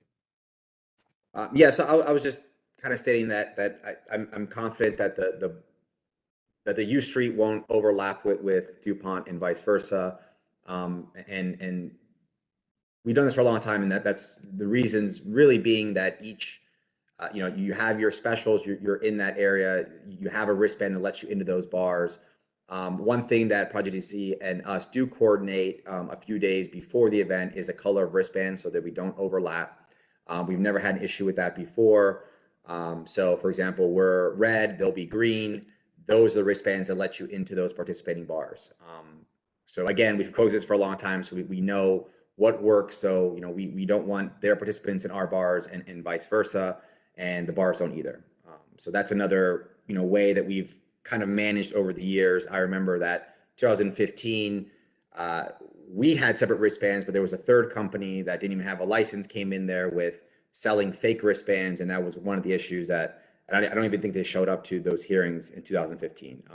But you know, that was one of the issues that we saw that I think that we've overcome. The other thing is that the bars, you know, they reach out to us months in advance for this bar crawl. Yes, they're all busy at 10 o'clock or 11 o'clock at night. Some of the clubs don't get busy till midnight, but they're looking for business from 1 to about 9 p.m. or 1 to 10. Before, this is a big day for them, and they would be slower during the day regardless. Some of them make double their sales, you know, and a lot of them need this. So, you know, they're really anticipating this day, and the event is during the day. And I understand that puts a little bit more pressure on MPD, but at the same time, this is a big day for those bars. So that's kind of why they wouldn't even accept us on a Friday night. No one, obviously, people work during the day on Friday, so they wouldn't come. So, for us, this is really the only day they could do it unless they chose another weekend completely. So, and also like Project DC, our bars span about 9 blocks minimum from some of the bars. So it is more spaced out. It's not all in one condensed area. There are a lot of bars that the most popular bars, I would say, are in that DuPont area, but we try to space it out. We have our registrations bars spread out as well, so we don't get hit all at one time. Registration is, for our crawl, it's a 6-hour, from about 4 to 5 hours span. I think Project C is a little bit longer, but that also spaces out the time that people are coming into the area. So we've seen people come in at 2 and they probably go home 7 or 8, but then we see that late rush come in as well. And I mean, I think I touched base on everything. I do agree with the post cleanup. It does seem like we're all duplicating efforts. I think that if we could coordinate with the bid and all contribute to that, that would seems to make the most sense. But of course, we're always open for that continue that discussion. All right, thank you, Mr. Branson. Any other questions? Anyone wants to come? I have some questions that I'm going to ask, but I want to have other board members ask questions first, and I want people to weigh in before I ask some specific questions. Hold on a minute, Mr. Short. You have asked questions already. Let me see if there's any other board members who have questions that they want to ask. Any other questions by any board members? Go ahead, Mr. Short. Thank you very much, Mr. Chair. I just wanted to put on the record that after 7 years ago, 2015, the board then, at that time, came up with District of Columbia municipal regulations, specifically 712 pub crawls, which is the law, and specifically dealing with 712.7, the litter plan required by 712.5 F shall set a time frame within which the litter removal vendors will remove litter from the geographic area in which a pub crawl occurs. The time frame shall require that the litter be removed by no later than 10 a.m. the day after the pub crawl. In fact, the whole pub crawl regulation addressed every issue that was brought before the board after the perfect storm, so to speak. So there are regulations that address every issue, including litter and including how the bars will be regulated during pub crawls. It's on the record, and I think we've got away from doing what those pub crawl regulations have required. And that's what I want to have on the record, that there are public municipal regulations. And if those are followed, we won't have the overcrowding and we won't have the litter problems if the pub crawl regulations, which this board ratified and had sent to the council, and the council made it law. Thank you very much for allowing me to speak, Mr. Chair. Thank you, Mr. Short. I just want to clarify the record. The pub crawl, it's my understanding that the pub crawl operators, they are in compliance with the regulations. I think the issue that we've been having is that they've been cleaning up as per the regulations, but they've been cleaning up too early. And so therefore they go and clean the street up, and that because there's still folks on the street, there are still litter on the street. So that's one of the reasons why I believe the conversations was that rather than they clean up 2 hours after the event, then they probably need to clean up once the bars have closed. But that's something we can negotiate. All right. So I have some specific questions that I want to ask them. Now, this is for Project DC events. Now, did for Project DC events, did you apply for a pub crawl around Halloween last year? Did you apply for some event last year? This is for Project DC events. Hi, sorry, can you repeat the question, Mr. Anderson? Did you apply for a Halloween crawl for 21? Did you have a Halloween crawl for 21? We did have a Halloween crawl last year, yes. And so how many people were approved for this crawl? I believe the board approved our event, reduced our capacity. I want to say 2,000 people. You believe 2,000. So do you recall how many tickets were sold for this event? 2,000 people. 2,000. Hold on. Now, is this event any different this year than last year? No, sir.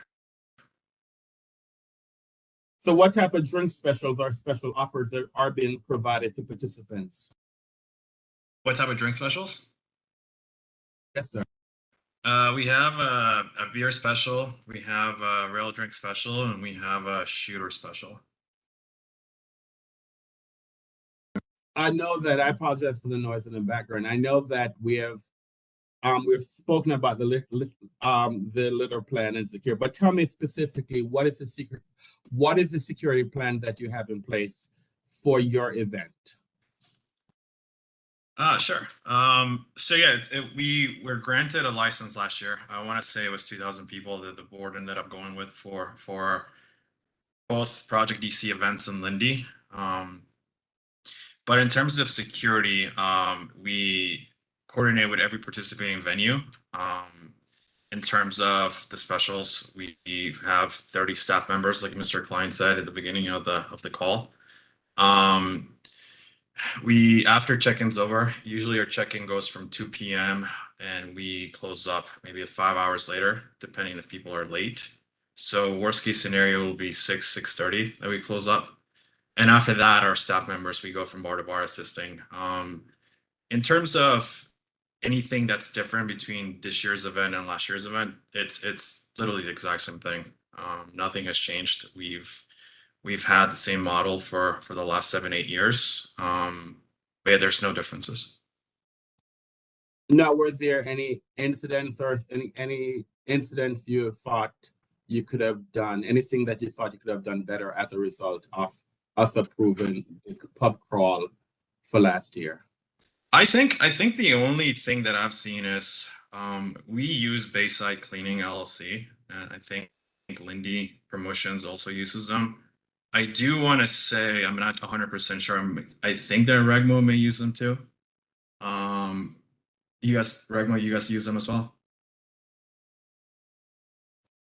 I think they have agreed that they do. They do. So the only thing is maybe the bandwidth to have a cleanup for 3 different companies the same morning would be something that we need to talk about.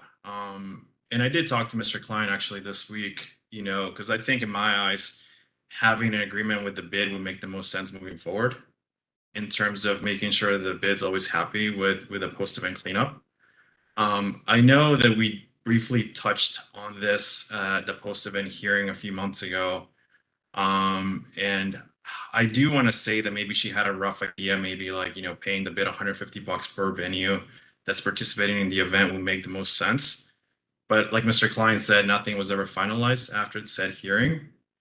But I do think that, I don't know if it's bringing in another company to assist with the cleanup. I don't know if it's the bandwidth that maybe Bayside LLC may have. But I did see that, all promoters use the same company for cleanup. And maybe we can touch on that, but that's one big point that I think would help all of us moving forward.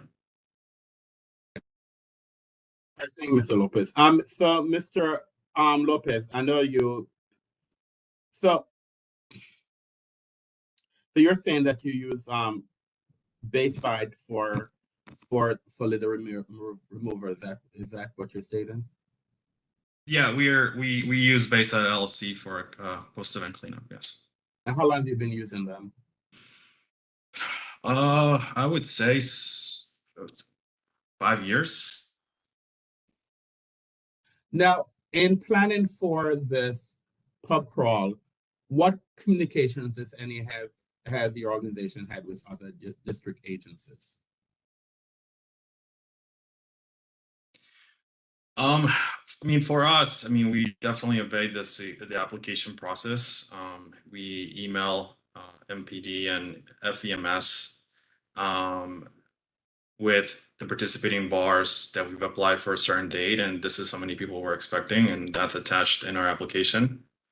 Another thing that we do is we email ABRA the week of the event with a finalized list of venues. But in terms of communication, yeah, I mean, we everything's done via email, and obviously we email FEMS and MPD with our application and our security plan and litter plan. All right, so this is it basically. You've had this event last year, and the board approved 2,000 participants, and so you're asking roughly for those same numbers again this year. Is that correct? That's correct. For 3,500. I said roughly, Mr. Well, so you're asking for what? What's the minimum you're asking for?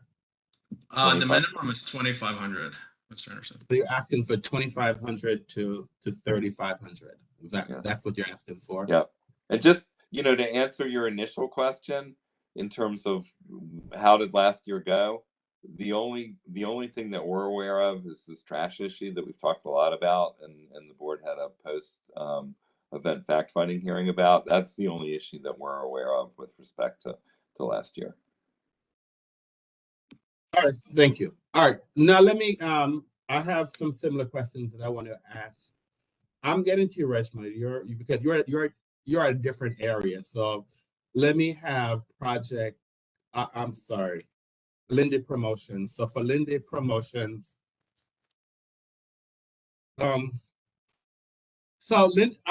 did you request last year a Halloween crawl? Yes, we did. And do you recall about how many participants were approved for this event? I assume it was around 2,000 last year. That's why we kept it around the same, just because we don't think we would top that. So I know we were right under 2,000, and that's why we went with the same number this year. All right, thank you. What type of drink specials, if any, are being offered to the participants? Similar. We always offer a beer, a shooter, and a rail drink from the hours of obviously of the crawl. So tell us about the security plans that you've provided. Yeah, I mean, not to be repetitive, I mean, very, very similar to Project DC's. I'd say the only difference is that we, and I don't know if they did or not too, but we hire in terms of our own staffing and that does focus on the registration bars, then roams to check in on bars. All the bars are told to staff as if it's, you know, 10 o'clock at night. So that they're staffing their bars fully staffed from the beginning of registration all the way through. And then in addition to that, we hired Next Level Security, which is a third-party security company that starts at the registration bars and focuses on those and then roam. So we do hire a third-party company as well to just help with the flow and just check in on things.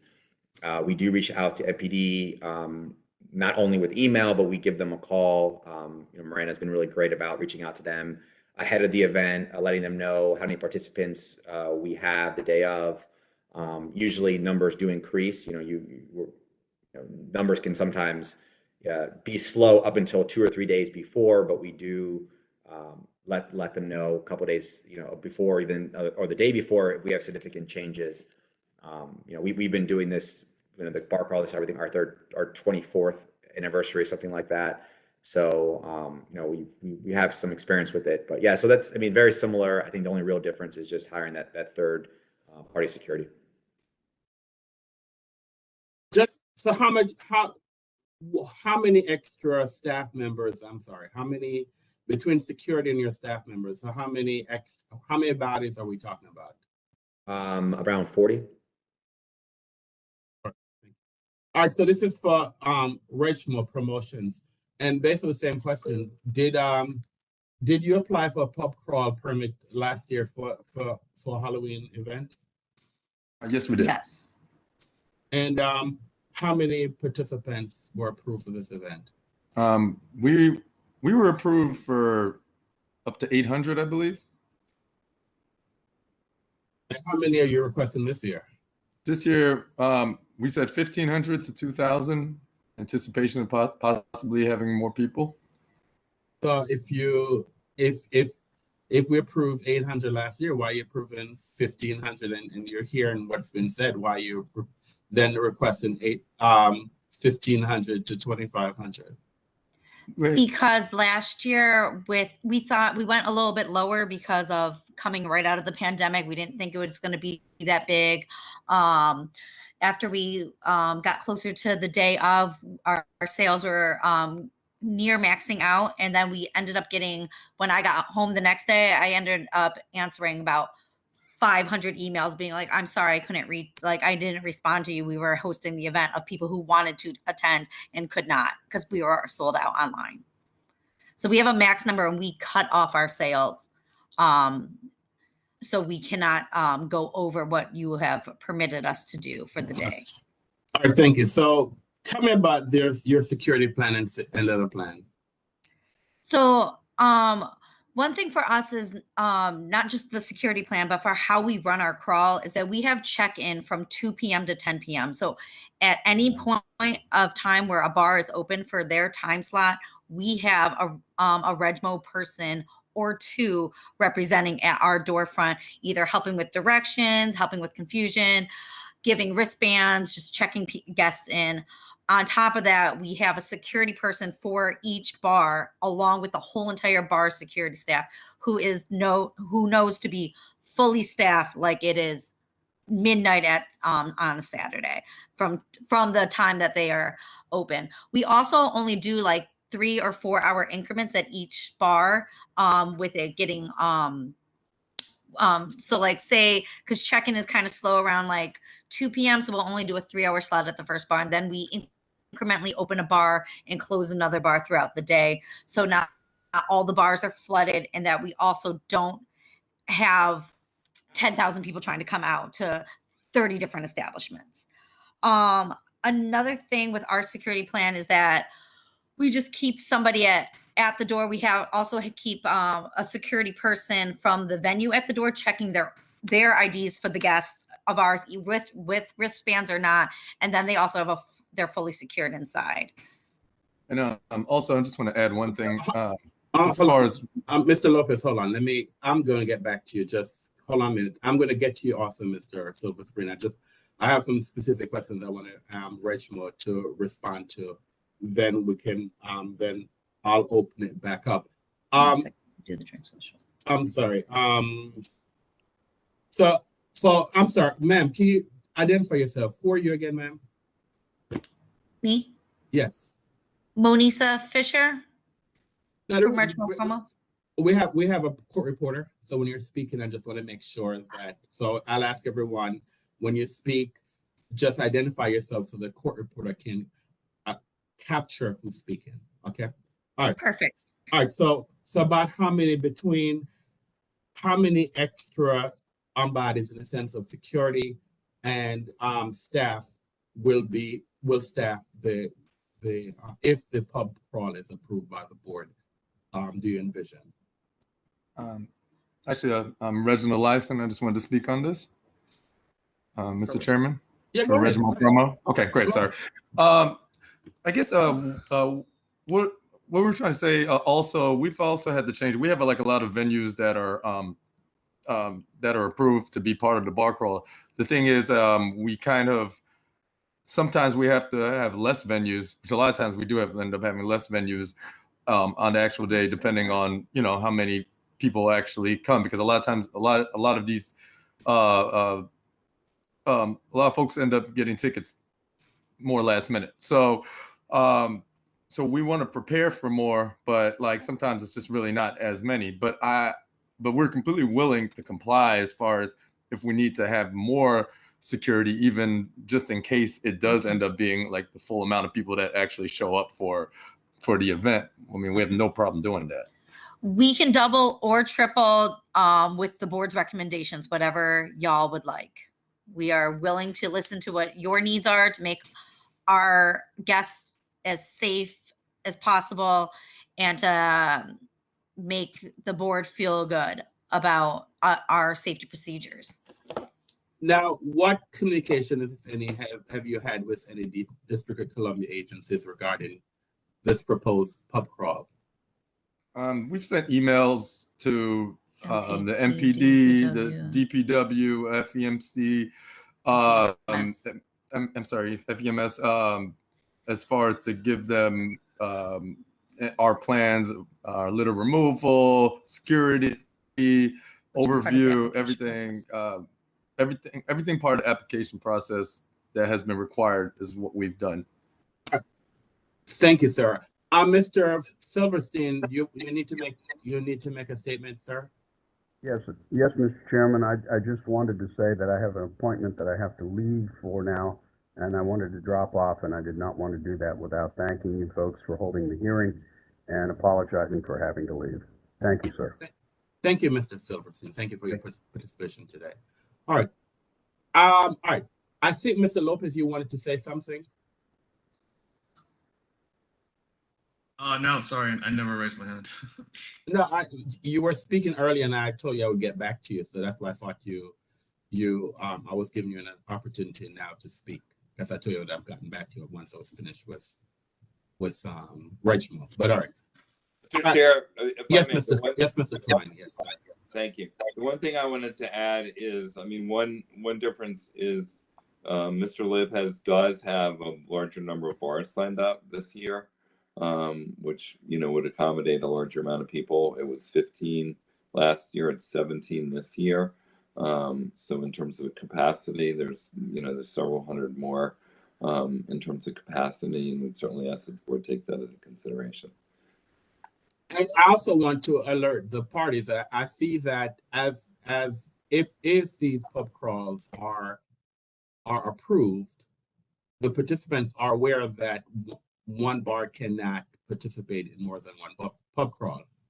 And from what I see here is that 1831 Bar, Abigail, Admiral, Bar and Lounge 54, Blackfin America Pub, Bottom Line, Cafe Citron, Decades, Peace, Mayflower Club, Nero DC, Ozios, Phantom DC, Public Bar Live, Rewind, Rose Bar Lounge, St. Eve's, Sign of the Whale, Tokyo Pearl, and 12 After 12.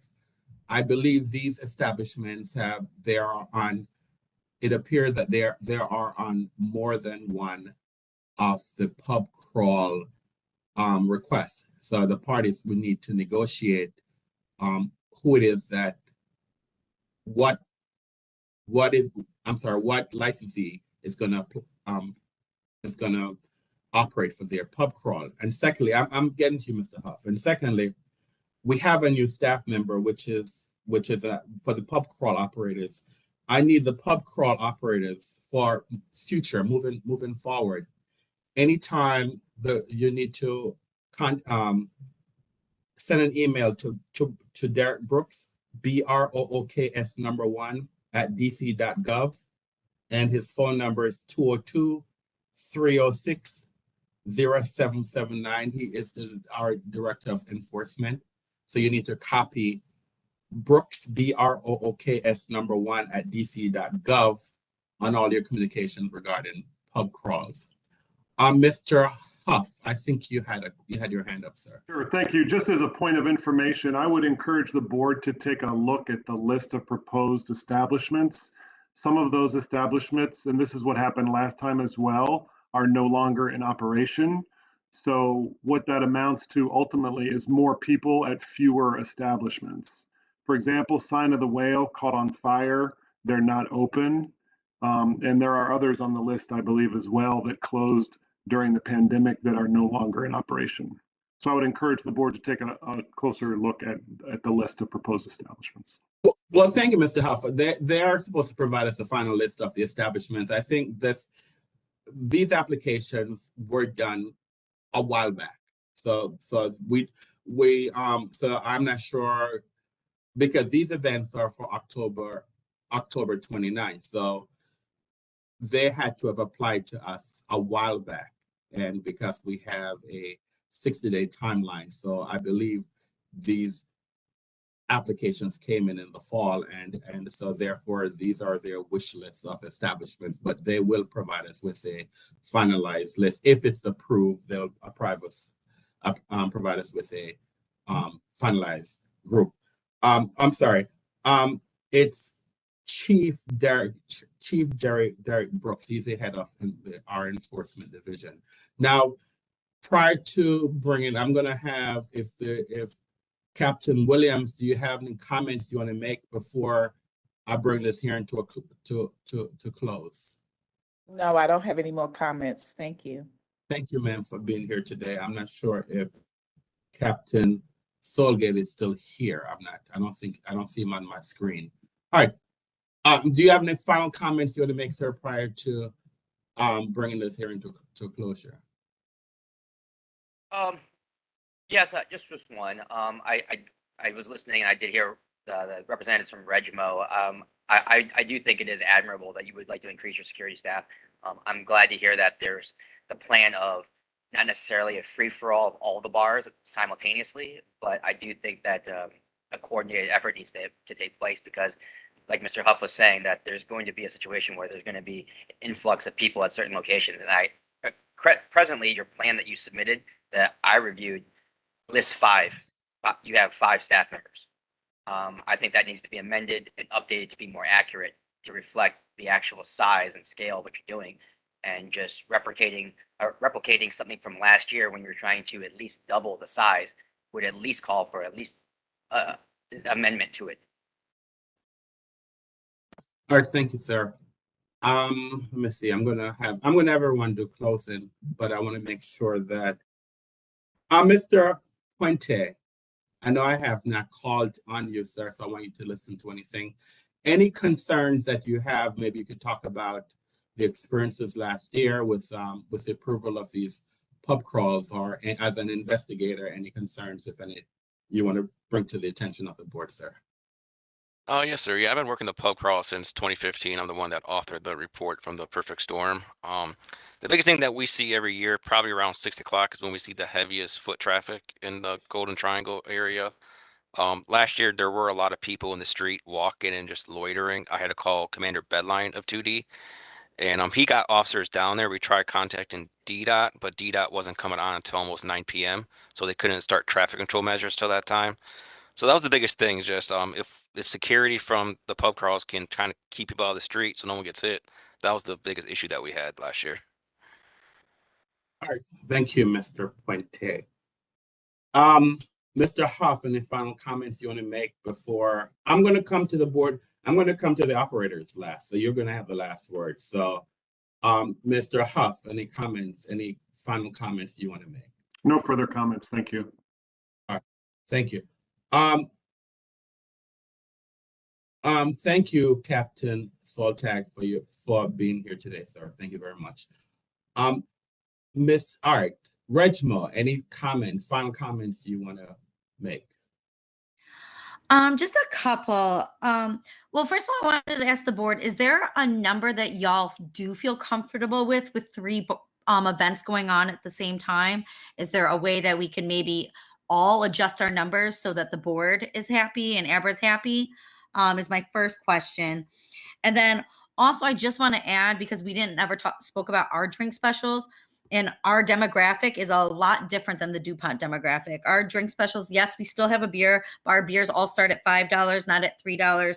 Most of our drink specials are call names. They're not rails. So they're usually even if it's a rail rum punch or a rail margarita, but they're usually like $7, $8 Jack Daniels, $9 Hennessy's, $8 Tito's. So they're not like, they're at a more elevated price point, which also brings out a different demographic than so sometimes when it comes to like our crowds colliding, it's definitely not the same kind of crowd. So you wouldn't have to, I think, worry as much about our crowds intersecting at a point, because our crowd is coming out for a different thing and their crowd is coming out for a different thing also. So I just wanted to make that quick point. All right, thank you. You have anything else you want to make before before I close? Any final comments you want to make? This is Rachel. No, I think we're good. Yeah, I mean, and we've also talked about the our crowds. Also, we have our wristbands that have our company name on it. So, and we coordinate with the establishments before, so they know exactly which ones are going to be part of the bar crawl. And nobody else is going to be doing a bar crawl at the same time that we're doing it on your street. So, yeah, I think that's about it. All right, thank you very much, Mr. Bramson. I mean, I think I kind of covered everything from before. The only last thing I would say about the capacity issues, the one way we calculate capacity is the capacity of the bars on the crawl. So one thing that we make sure we do, and I'm pretty sure that the other companies do this as well, but we ask the bars what their capacities are, and we never exceed that total. So if all our participating bars are, I could say right off the bat, it's at least 3,000 people, and we only have 2,000, we know that we're within, within that capacity. So we try not to ever exceed that number. So I think that's how, at least we calculated our number to make sure that we're safe, make sure that, if people just happen to walk in, that there's enough room for everyone. Thank you, Mr. Bramson. Mr. Klein, on behalf of Project DC Events. Yes, thank you, Mr. Chairman, and again, thank the board for holding this hearing. I certainly appreciate the concerns that were raised by Mr. Silverstein, Mr. Huff, and Mr. Short, Mr. Grandis, and you, Mr. Chair. I think what's important to note is a few things. The board reacted to these issues after what we've all called this perfect storm, and I think it's worked. And I think in terms of what you have before you in Projects DC Events, you have an operator who's shown that he will follow the rules, that he will comply with the regulations, and that when an issue is raised, such, for example, the trash management, he will respond and react and address it, even if it's something that's not precisely required by the regulations. So what I'm saying to you is he's to be trusted in terms of what he's asked for. And lastly, as I said before, I think we're better off with these bar crawl operators, which gives the board, at least indirectly, some supervision of what goes on in the neighborhood. I think we've created a terrific mechanism for oversight and management. And I think the fact that there has not been any repeat of what happened 7 years ago and the issues that we've heard about relate to trash, which is a problem, but different than outright public safety, I think is a testament to what's been done has worked. And lastly, I want to close with, this is a strain on resources. Anything that creates revenue and provides opportunity is going to come with some cost. But aside from these bar call operators, these businesses need this right now. I mean, they need shots in the arm that these operators provide by providing these opportunities. And we would ask the board to it's a balance. I mean, the board's always balancing, but we would ask the board to also put that into the mix in terms of what numbers there should be and how much to restrict. I think you have some good operators before you. I think they play by the rules. I hope you will trust them. And we would ask that Project DC Events be approved and be approved for a suitable number, given the number of establishments involved. Thank you, Mr. Chair. Thank you, Mr. Klein, for your closure. All right. We had this because we want to make sure that we do not have a repeat. And I'll say, as chairman of the board, I did chair the hearing that we had 7 years ago after the perfect storm. And I just want to say that I have not heard since that event that we have had a significant amount of concerns. I know that we took 2 years off because of the pandemic, I'm just stating that I've not heard. But we want to make sure if we're gonna approve pub crawls around Halloween weekend, that we hear what the operators are requesting and also what the community is saying. And so the board will look at what it is that's been requested by the operators, and we will also take in consideration what the community is saying, and then we'll make a determination that we think is in the best interest of the residents of the District of Columbia. And so the board will take this matter under advisement, and we will issue a decision.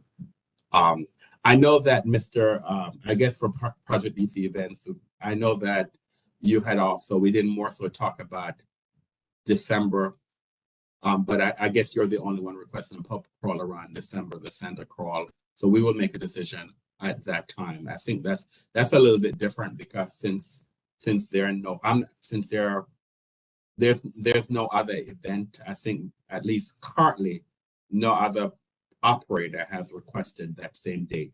But we will make a decision on what numbers, if any, we will approve for that event also. But we will take the matter under advisement and make a determination. I want to thank everyone for their participation and presence today. And thank you very much. And we'll, as I said before, we'll take this matter under advisement and we'll issue a decision shortly on whether or not we will approve pub crawl events for October 29th, 2022. Thank you very much. Have a great day. Thank you.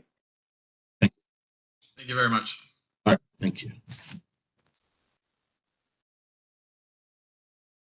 All right, we are at the end of our morning calendar and it's 12:51. The board needs to have lunch. So what I'm going to suggest that we do is that we're going to come back to the for a public hearing at 1:45. So 1:45 is when we will come back, resume our afternoon calendar, not 1:30, 1:45. And I'll ask all board members to return to executive session at 1:30. So all board members return to executive session at 1:30, and we will have our public hearing at 1:45. All right. Thank you very much. See you the board at 1:30 and see the public at 1:45. Thank you. All right.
We're on the record.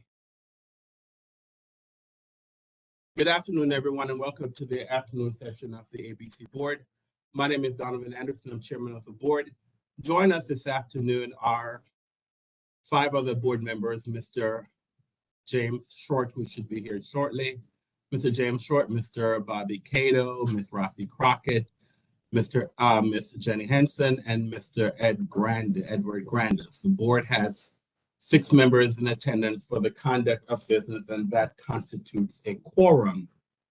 This afternoon, we have 2 cases that we have on our calendar this afternoon. And just want to let you know that, well, this is not relevant in this case because we only have 2 cases on our calendar. But for anyone, if you have any questions or concerns during this hearing, please, if you need technical assistance during the hearing, please submit them using the question and answer feature. Our first case this afternoon, it's case number 22-251-00006, Martha's Market, license number 116862. Ms. Foshman, can you please elevate the government, Mr. Bianco, and then we will, please do not elevate any witnesses at the moment. We will discuss what witnesses, if any, that the parties need to call. So just please elevate the rights of the government and Mr. Bianco, and Mr. Bianco will let us know who his client is, and then we can elevate his client's rights after that. Let me see, unless you know the name of the licensee. All right. Stand by. Thank you. Richard Bianco, your rights have been elevated.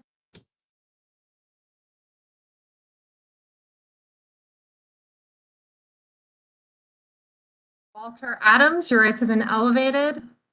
And I assume that is all at this time. Mr. Bianco, who's your client? What's your client's name? So my client's name is Antone Fontaye. So Ms. Foshbon, please look for Mr. Fontaye. Is that the only person right now whose rights you need to be? Yes, he's elevated. I think Chris Southcroft, I believe Miss Foshbon, you need to elevate that attorney.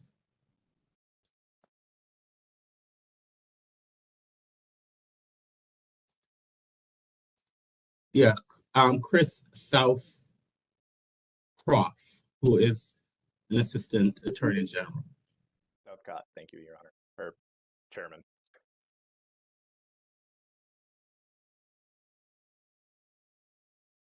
Okay, so he's there. Mr.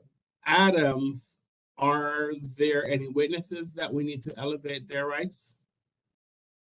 The government has no witnesses that plans to present, Your Honor, so we don't have anyone else whose rights needs to be elevated.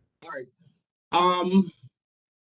Okay, so let's just start off, and then I'll find out from Mr. Bianco moving forward if there's anyone that he needs to, whose rights that needs to be elevated. Okay, so this is a show cause hearing for Martha's Market.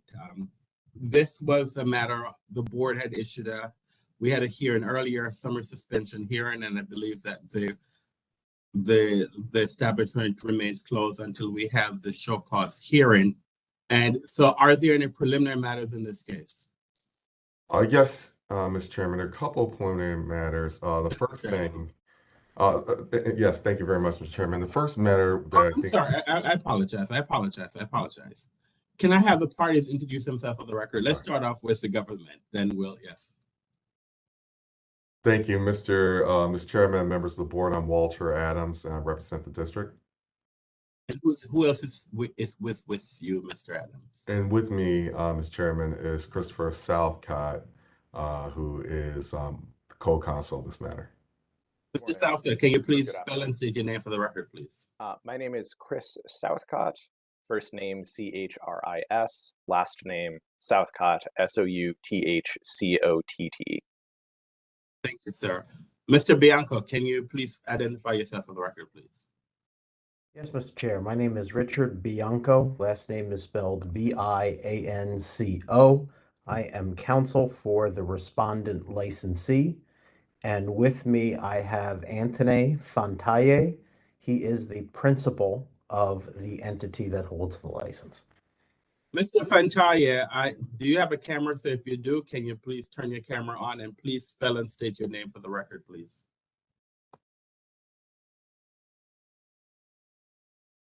Mr. Fantaye.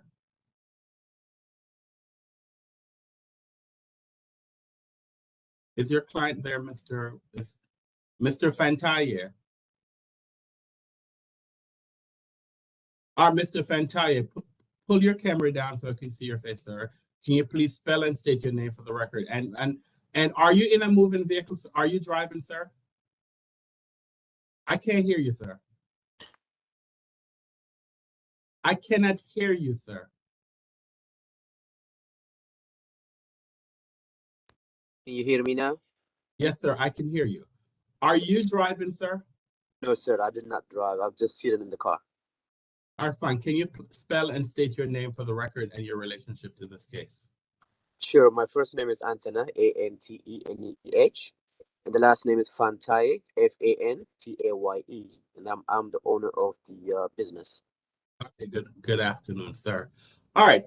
I'd ask, wasn't that there in any preliminary matters? And I think Mr. Adams, you said that you had some preliminary matters that you want to bring to the board's attention. Yes, Mr. Chairman, I think there's about 3 matters. I think the first matter, obviously, as you stated, Mr. Chairman, giving background, this matter does extend from a summary suspension case proceeding that happened in April, where the board affirmed a summary suspension, keeping the license indefinitely suspended through the current date. So essentially, we did issue a notice with 2 charges based upon those facts. And as we stated earlier, at least at this, I mean, the district doesn't intend to add any additional witness testimony to the case. So I guess the question I think I will extend to Mr. Bianco is in terms of what we're doing today is whether the establishment is there a controversy on liability, or are we discussing penalty? And that's the question, the preliminary question, at least that I have. I'm sure, Mr. Adams, but why are we even having this discussion in front of the board? I thought that we have a show cause hearing. We have a show cause hearing today that this was follow-up to the summer suspension. So I'm not sure if this is the appropriate conversation for us to have here, but I'm just putting that out there. Okay. So to respond to Mr. Adams' question, I think it's on the board to decide whether or not there is a violation.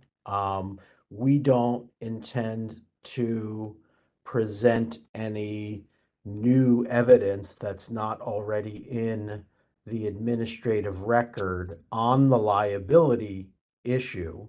So I think those matters are preserved and before the board, and it was, per our conversation Monday, my intention to, have the board consider the administrative record for what it is. The presentation of our case is essentially just to give a proffer to the board, and I guess a peek into what our opening would be, is to give the board an update as to additional facts that have occurred following the April the 18th hearing that are relevant to the board's determination of what, if any, additional sanction to impose in the case. So that's how I sort of foresee going forward. And I don't want to tell the government how to present their case. They can do whatever they like. But our intention is to present witnesses for those limited purposes. Mr. Adams. Thank you, Mr. Chairman. And so the government will proceed forward, again, without witness testimony. The second issue the district will have, obviously, and maybe that would go after we have opening statements here, is essentially what the district will intend to do is essentially enter into the evidence the three exhibits that we stated is in our, as identified on our witness and exhibit list. We may, after opening statements, have some information or some video that we may want to show. However, but the record that we have is the notice of the show cause hearing, the board's order from the summary suspension hearing in April, as well as the transcript from the summary suspension hearing. And essentially, that's what we would present to evidence. And if there's no objection, we could enter that into the record now. I don't object. I think the board can always consider its own records, the transcript being part of it. So the other exhibits had previously been admitted in a related contested hearing. So I don't know that I would have grounds, but I don't object anyway. Okay. Well, thank you, Mr. Bianca, and you're correct. Without objection, they're part of the board's record, so the board would consider them anyway. So yes, they are so moved. Thank you very much, Mr. Thank Chairman. you. Last issue. Yes, go ahead, sir. I apologize, Mr. Chairman. Last issue, I know that I did speak with Counsel. We did speak with Counsel on Monday, and he did state that he had another witness that he provided supplemental witness list to the board yesterday. And I'll state now, we can, again, Mr. Chairman, we can wait till after statements or handle this now. It's just that the district will object to that witness's testimony on the grounds of relevance. Essentially, any observations, it's our argument that any observations that occurred after the summary suspension went into place is not relevant in terms of the ultimate issue here, which is the liability. Thank you, Mr. Adams. Okay. Well, we'll see whether or not Mr. Bianca decides to call out a witness. And so at that time, I will ask for a proffer, and then we'll make a determination whether or not this witness would be allowed to testify. All right. Mr. Fontanier, maybe you can pull your camera down a little bit so we're seeing from your nose up. That's just a little bit more, sir. Right. Perfect. Thank you. It right here. I don't know what is going on. All right. So if you keep your camera right there, we're fine. Okay. Okay, we're fine. All right. So we can see your face. All right. Thank you. All right. Does the government wish to make an opening statement? We do, Mr. Chairman, and I'll present the opening statement here. Thank you very much. Thank you, Mr. Chairman and members of the board, for giving us time today for the show cause hearing, which continues from the summary suspension for Martha's Market before. What this case is about is a unique case where licensee had legal drug activity that occurred within Martha's Market and led to a predictable and natural consequence, which is where we had an armed robbery of the victim, who was also a drug dealer that occurred at the establishment. Based upon that activity, the board and what the board has already found in this case, it's clear that the operation of this license, the board found that operations license presented an imminent ongoing danger to the District of Columbia and to the community. So through the facts that we've already entered, have already been entered to record, including stipulations, testimony, and exhibits, the district will demonstrate that by preponderance of the evidence that Martha's Market violate the ABC rules, specifically the two charges that we have in front of the board today. First, the licensee allowed the establishment to be used in a lawful, disorderly manner. And second, that the licensee failed to superintend the licensed premises in person or through an ABC manager. There's really not much dispute regarding the facts in this case. We established back on March 4th that shooting occurred within the establishment, and it occurred during the establishment's hours of operations, where two males entered Martha's Market and they had a firearm, and they attempted to rob the male victim, who was as identified, drug dealer standing in the establishment near the cashier booth. One of the robbers started firing his gun, striking the victim, which resulted in non-life-threatening injuries that required him to be hospitalized. The only employee in the establishment at the time of the robbery was a clerk who was not an ABC manager. The clerk handed a firearm to the victim, who then attempted to pursue the robbers. The facts here establish the charges. First, the facts establish that the license allowed establishment to be used in a lawful, disorderly manner. First, there is narcotics trafficking. Prior to the shooting, the victim openly possessed narcotics and illegal substances and sold them in the full view of the store's clerk. This created an open-air drug market in the store. Approximately 20 minutes prior to the robbery occurring, this employee allowed the victim to come into the booth area. And at that time, the victim placed materials on a counter within the clerk's view. This included a digital scale, cash, an open container of plastic sandwich bags, and as well as marijuana. And the victim also put a black plastic bag into a cubbyhole within the secured booth area. He was in there at least twice, and then after he came out of this area, out of the secured booth area, he went outside onto the retail counter and set up business. He laid out all of his materials, and he conducted at least 2 hand-to-hand drug transactions within the establishment. Then the robbery occurred, as you saw from the video back in April. After the shooting, the victim went to this booth area with the clerk and left a wad of cash, approximately $1,600, as well as certain material and narcotics within the booth area. Once the MPD officers arrived, they found the drug paraphernalia and narcotics. They specifically found over 1,000 oxycodone pills that weren't prescribed to anyone, 5 items of white rock-like substance, $1,600 worth of cash, a black plastic bag that contained a prescription liquid called promethazine, which is known for being used on the streets as a drug known as lean, as well as other substances within the booth area. And unfortunately, it's not the first time that such activity happened within the establishment. We already established through Investigator Wes that on March 1st and March 3rd, similar activity occurred at the establishment. Furthermore, Investigator Wes observed that there were drug paraphernalia within the booth area as well, and that some of it was being sold by the establishment. He noticed that there was open plastic bags, sandwich bags, similar to what was used by the victim on that day, on top of pocket weight digital scales that can only weigh up to 600 or 650 grams. As well, he also noticed that there was open containers of rolling papers and that the establishment sold single cigarettes.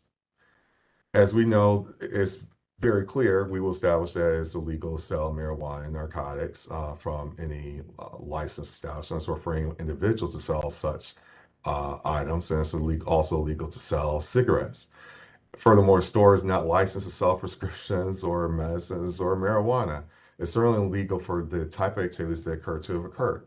Secondly, going to charge of illegal conduct is weapon storage. The victims, with the clerk's knowledge, stored a handgun in the booth area. It's clear that the clerk retrieved the handgun from the same cubbyhole where the bag was placed earlier. This handgun was then later, after shooting, found in a box within the booth. This isn't, and furthermore, it wasn't the first time that there was a handgun within the establishment. The evidence showed, the record showed already that in several months prior to this event happening, the very same victim gave a handgun to a prior employee of the establishment.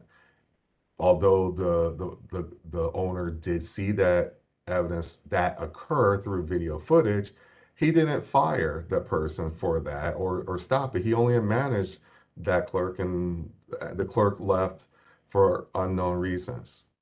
Lastly, what the evidence that we will present that shows us that that there's liability is the inaction of the establishment's owner. Since the owner had clearly had opportunities to stop the actions, he had 24-hour access to security footage through his phone, and he could have noticed what occurred. Furthermore, we know that based upon what he did know, he did nothing. He didn't bar this victim from coming into the establishment, even though and that he was frequently there. He didn't fire the employee who permitted the gun to be brought in. And worse, he didn't report the issue to the police department, to the board, or to any other entity. He just allowed the victim's behavior to persist. The other charge, the facts also established the other charge, which is no ABC manager on duty. We know that from the facts already that the clerk that was there was not ABC manager and that the owner was not there. The board already found that the owner knowingly violated the ABC manager requirements. Since he wasn't present and he stated that he regularly is not present and allowed the clerk to work by himself, it is clear that essentially the owner knowingly allowed his establishment to be run unsupervised. And as a result, the legal activity occurred while the owner wasn't supervising the establishment. So in conclusion, based upon the record that's already been established and what we will present today, the district will be asking the board to find Martha's Market liable for the two charges that we have presented within the notice for show cause. Thank you, Mr. Chairman. Thank you, Mr. Adams. Mr. Bianco, should make an opening statement. Yes, I do, Mr. Chair. As the government notes, the administrative record in this case is extensive. And as I mentioned at the outset as a preliminary matter, we only intend to supplement it in a couple of limited ways and present argument about appropriate penalty. The first thing you'll hear is that we want to update the board as to the factual situation at the 2400 Minnesota Avenue property, which houses this particular establishment. You'll hear about the additional measures taken by the owner of the building, the owner of the establishment, and the positive impact that those measures have had since March on one of the concerns that the board raised, which is the congregation and loitering of individuals outside of the establishment. Second, you'll hear evidence about the inability of the establishment to sustain itself with, as testified at the summary suspension hearing, the 25% reduction in income over the past nearly 5 months by not being able to sell beer and wine. We'll also have testimony today about the impact to the community of Martha's Market if it has to close. They carry inventory of grocery staples such as eggs, milk, bread, frozen food in an area that is commonly referred to as a food desert. The consequence would be to require regular working folks who can use this particular market as a convenience to get those staples during the work week to have to ride a bus to a full service grocery store several miles away.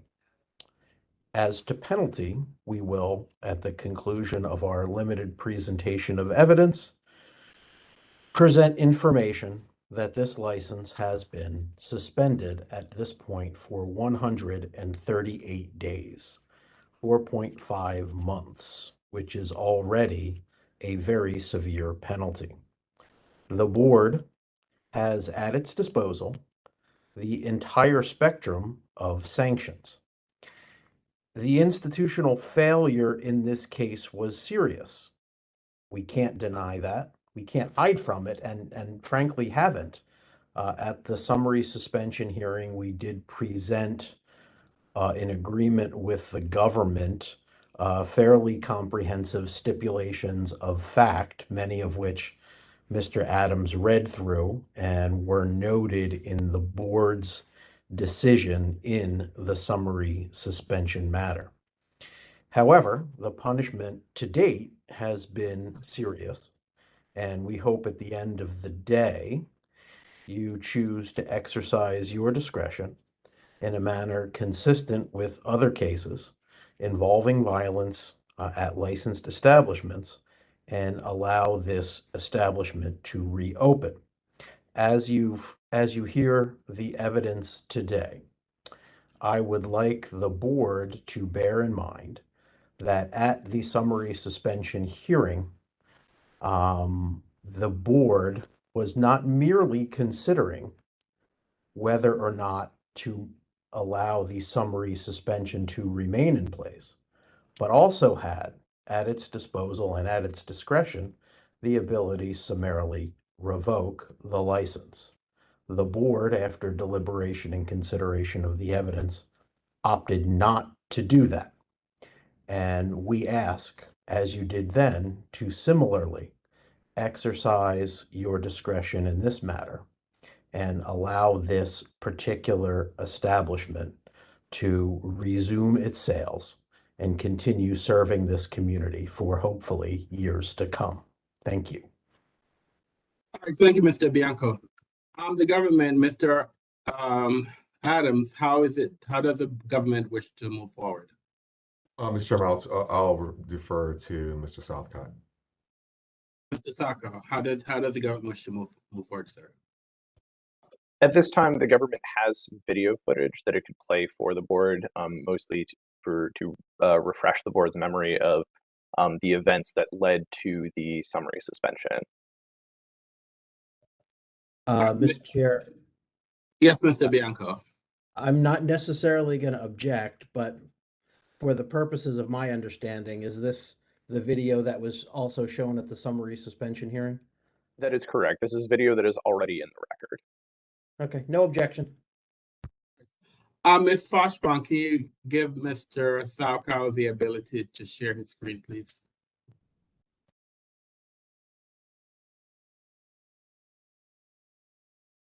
This has been accomplished.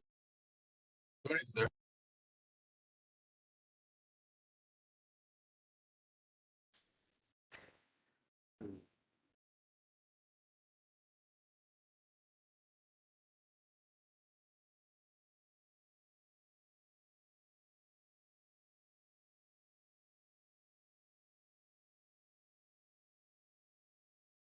Did that work? Can you see a video? No, sir, you're not sharing your screen. Oh, one moment.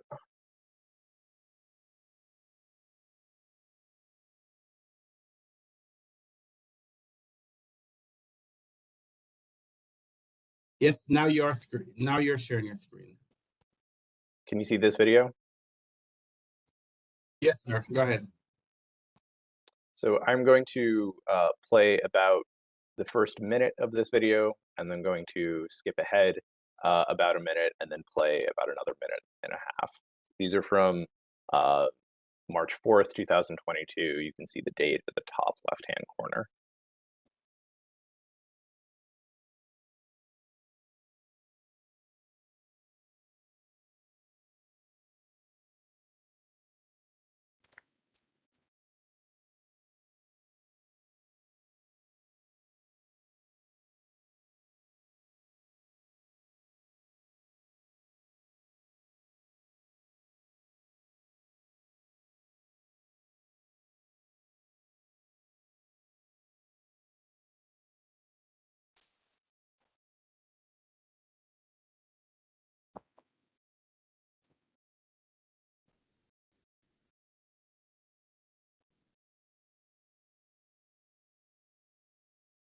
As testified to previously by Investigator Ruiz, who is reviewing this video, here we can see drug transaction occurring, which is happening in close proximity to the clerk who is inside the booth area and is the only employee.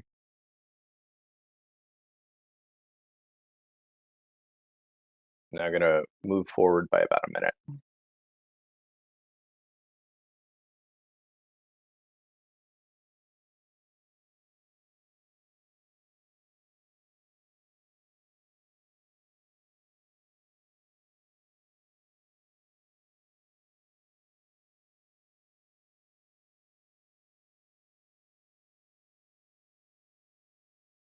This is the start of the robbery.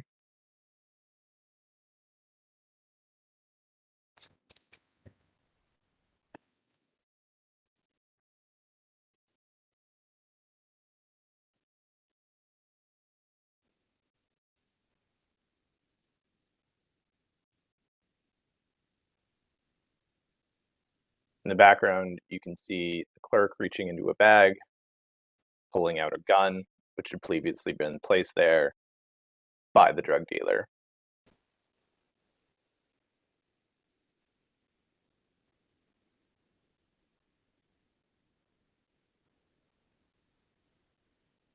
You can see shots fired. And now you can see the employee handing a gun to the drug dealer who runs out of the establishment.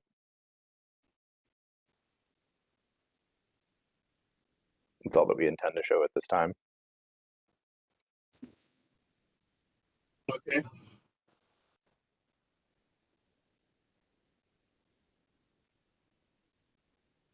You can close your screen, sir. You have another video which you wish to show? Or I do not. What else is it that the government wish to show or present? At this time, we do not have any additional exhibits that we wish to show. I guess, Mr. Bianco, I'm not quite sure if you can cross-examine a video. So I'm trying to figure out what if anything you wish to do with this video before we move on. I think it's already in the record. We're not going to have any testimony about it. We may present argument about it in our closing. But the record is at the board's disposal for their deliberations. And at this point, you're right, I can't cross-examine a video. It is what it is. All right, thank you. Mr. Saka, does the government have any further documents or witnesses it needs to present?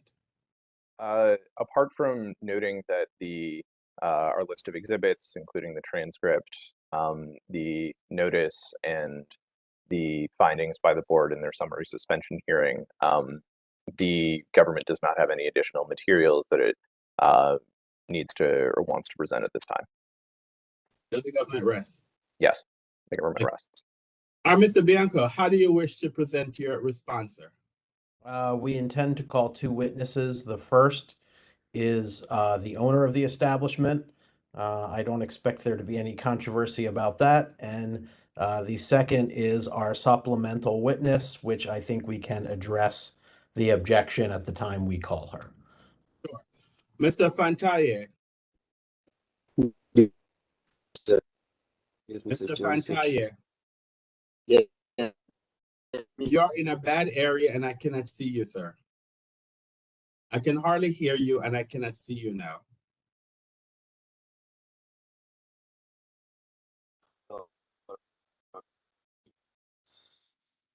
Can you hear me now? Can you see me right now? Yes, I can hear you and I can see you. Can you raise your right hand, please, sir? Do you swear or affirm to tell the truth and nothing but the truth? Yes. Thank you. Your witness, Mr. Bianco. Mr. Fantaye, can you state and spell your name for the court reporter, please? Sure. My first name is Antena, A-N-T-E-N-E-H, and the last name is Fantaye, F-A-N-T-A-Y-E. And Mr. Fantaye, what is your connection with the establishment, in this case, Martha's Market? I am the owner of that business. Okay. And how long have you been the owner of that business? I've been there for 3 years now. Okay. And where's the business located? It's on 2400 Minnesota Avenue, Southeast Washington, D.C. Okay. And you were here when the government played the video from March the 3rd of 2022, correct? Correct. Oh, no, I'm sorry, March the 4th of 2022. Yes, March 4th, yes. Okay. So what my question is since March the 4th of 2022, have you done anything differently at the establishment with respect to security cameras? Yes, Yes, section we of do. relevance.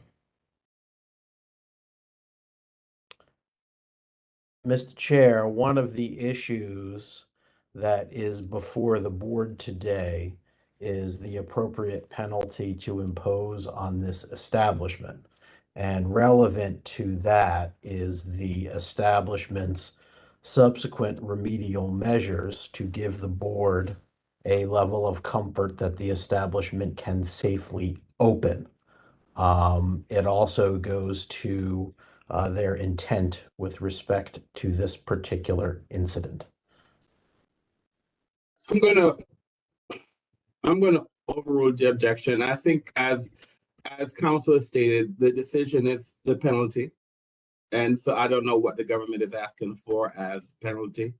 And so I think it's relevant for the board to make whatever decisions that we need to make as far as penalty to see what action, if any, the licensee has taken to address the clear violation, which I think that they have stated that they were in violation of the law. So I will overrule the objection and go ahead, sir.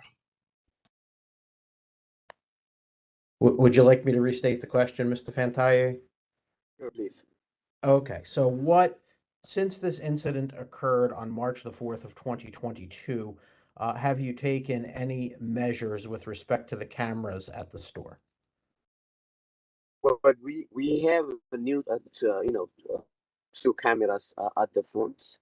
So the landlord and I have, the access to, to see that. Besides that, there is an alarm system that we put in.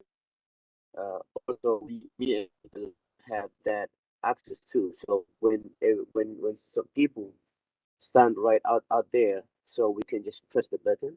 But since then we don't really use that. We were using that for the first time like around March, but after that, Mr. Fantaye. Mr. Fantaye. Yes. All right, I'm Yes, gonna Mr. do. Chair. Hold on. I'm gonna ask you to do something. You're in a poor area, so I'm not sure. So I'm gonna ask you for the moment to turn your camera off, and maybe your reception will come. I can hear you better, but it's not clear.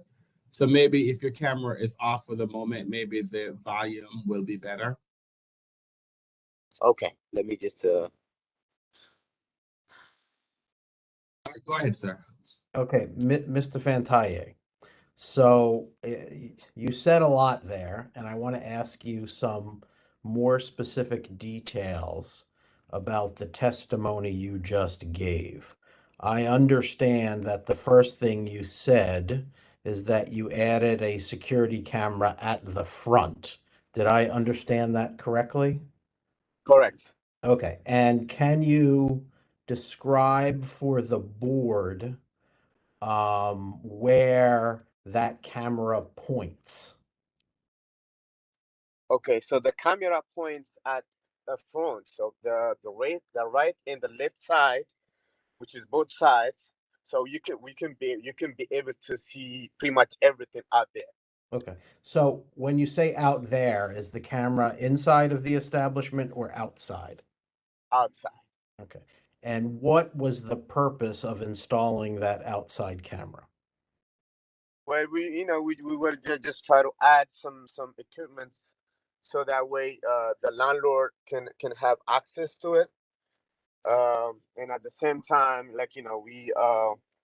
but after we usually have we had another camera was there, but we added up that, so that way we can take to these people saying that we have right a good camera right out here, so people so that way they can just move from there. Okay, so you testified that the landlord has access to the camera. Could you explain what that means, please? So the landlord has a password and username. So when they see and at, hold on, and at the same time the landlord has the alarm access. So basically the landlord can help me if they see anybody standing right out at the front, they can press the button like for the alarm thing, so it can pop up, so that way they can just move from the door. Okay. So let me ask you this. You testified that there is a button for an alarm. Could you describe what the alarm is? The alarm sounds looks like a police alarm. So when we press that, it's just give you a big what do you call it? Sounds. So that sounds looks like a police. So when they hear that, they automatically like start moving. Okay. And when you say when they hear that, who are you referring to? The people who stand out at the front. Okay. And you talked about the landlord and you being able to press a button. Could you describe what that is? Sure, that's the alarm system. So the landlord has access over his phone to press the button, so that way they can make a noise, or the sounds is coming up. But my side, I have the big button to inside the boots that I can press. So when I press that, so that that sound is coming up, so that way they when they hear, they the people who stand right out there, or you know what I'm saying, so they can just like move from there. And since March, how often have you pressed the button to sound the alarm? So on the first time, like around March, from March 4, probably at the end of March, we used that because people doesn't know. So and then we use our even myself there, like we have a camera here, we have the police alarm right here. Sometimes I tell to the people, say um, we the police have access here, so please we move from here, so that way they can scared to stand right there. So we use this alarm probably all the way to March. But after that, I think everybody knows about there is a camera there, there is an alarm system there. So we not after that we're not really using that a lot. So the people not standing there anymore. Okay. So what have you noticed? What have you observed about the number of people loitering outside of the store since you've installed this alarm system? Well, like I said, until March, probably a few, but after that, there is nobody standing. Right now, there is nobody standing, nothing. Like it's empty. Every time, if I pull up my cameras, it's empty. There's nobody standing in there, like 100%. And I want to shift your focus from the new camera and alarm system to your hiring practices. Since you terminated the employee that was shown in the video, have you hired any new employees? Yes, I just hired one person, and I requested police clearance. So he got me a police Did clearance. did he provide you with a police clearance? Yes, sir. Yeah, he got me a police clearance. Okay. And did you have any other requirements of this newly hired person when you brought them on board? Well, I requested police clearance, and he got me. It looks like he's clear. So I hired them, and I sent them to the EBRA office to get the EBRA the EBRA manager license. So he did that, so he's got that now. Okay. And so did he succeed in getting an an ABC manager's license? Yes, he got everything now. Okay. And do you have any other employees right now? Not right now. probably gonna hire somebody in the future, but right now I don't. I'm working. And do you intend to follow the same process for any future hires? Yes, sir, of course. So what were your hours of operation at the store at the time this incident occurred on March 4th? Was between 8 to 10. Okay. And by 8 to 10, you mean 8 a.m. to 10 p.m.? Correct. Yeah, I'm sorry about that. So 8 a.m. to 10 p.m. Okay. Has that changed in any way? Not really. Sometimes when we like, when we really, busy, like we can, we close earlier, like 1 hour, 30 minutes, but nothing changed for 3 months.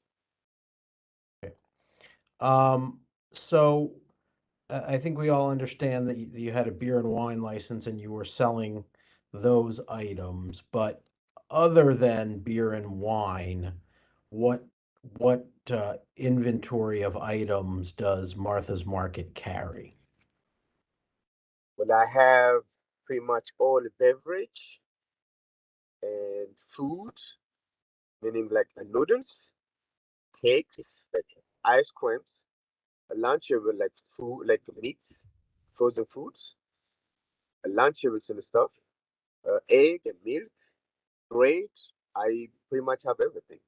Okay. And do you happen to know how far the nearest supermarket is to your establishment? I'm going to object 2 reasons. First, of relevance, and also whether or not our foundation as well, Your Honor. Taking the second one first, I asked to his knowledge. He may know, he may not. He's been in the neighborhood for a number of years, as he's testified. And as to relevance, we think that the potential impact on the community of a closure here is a consideration when it comes to penalty. Mr. Bianco, this is whether or not he can sell beer and wine. I mean, him selling grocery, us taking the license, it's only impacting whether or not he could sell beer and wine. Not he could still operate as a grocery store. So I'm going to sustain the objection. I mean, because he can still remain open whether or not he has a license to sell beer and wine. Okay. Moving on, Mr. Fantaye, if you are unable to resume selling beer and wine, what impact will it have on your business? Well, I do this for living. Where this is a lot of numbers that it's decreased by not selling beer and wine. You know what I'm saying? So this additional to that, like just because all this has happened, my business is like going all the way down. But I'll be, I'll be really respectfully appreciate if I get my beer and wine license back so that way I can fully manage, the whole thing. Okay. Thank you, Mr. Fantaye. I don't have any further questions. Mr. Southcott, any questions? Mr. Chairman, I'll take cross-examination. Go ahead, Mr. Adams. Thank you very much, Mr. Chairman. Thank you for showing up, Mr. Fantaye. So just going back through what your counsel was asking you. So in terms of the beer and wine, you state that essentially you want to be able to sell beer and wine, correct? Correct. And that the inability to sell beer and wine has decreased your revenues. Is that fair to say? Correct. That's correct. And so essentially the reason that you want the license is to essentially stabilize your income, correct? Correct. But as was noted before by your counsel, you've been operating without a beer or wine, the ability to sell beer and wine for the last 4.5 months, correct? Correct. Earlier you were talking about the alarm system that you had, I guess, installed at the establishment. You obviously remember that, correct? Correct. And so you stated that you tested the alarm. Is that right? Correct. And were you in the store when you tested this alarm? Yes. All right. Okay, you were in the store. All right. And earlier you were talking about how you use the alarm to prevent loitering, correct? Correct. And in terms of what we've been discussing, what happened on March 4th happened inside the establishment, correct? Correct. It did not happen outside the establishment. No. And these are all people who, at least in some way or form, were patrons of the establishment, right? Correct. Okay. Lastly, I have to bring this up. So, in terms of the store, there's currently a pending legal action against the store, isn't there? I'm gonna object. It's beyond the scope of direct and not relevant to the board's consideration of this matter. Mr. Adams? I think it's relevant from a standpoint, like if we're considering remedial actions, and I can get into this, this question, although wasn't asked by Mr. Bianco, will go to, I guess, the ability for the board's consideration in terms of penalty and for the remedial actions as well. It's our position that an unresolved civil matter doesn't have anything to do with this. Yeah, I'm going to sustain the objection. I mean, irrespective of what decision that the board makes, he can move his license to a different location. So if the board decide to have him maintain the license, then he can move it to a different location, irrespective of whatever landlord-tenant action that's going on. So I'll sustain the objection. Go ahead. All right. Thank you, Your Honor. I have no further questions for Mr. Fantai. Any questions by any other board members? All right, I have a question, Mr. Fontana. Mr. Fontana, who is the employee? Who is the current employee? Who is the current employee? The person that you hired that you said now has an ABC manager. His name is Bahailu Lamesa. You said his name is what? Bahailu. His first name is Bahailu, Behaule,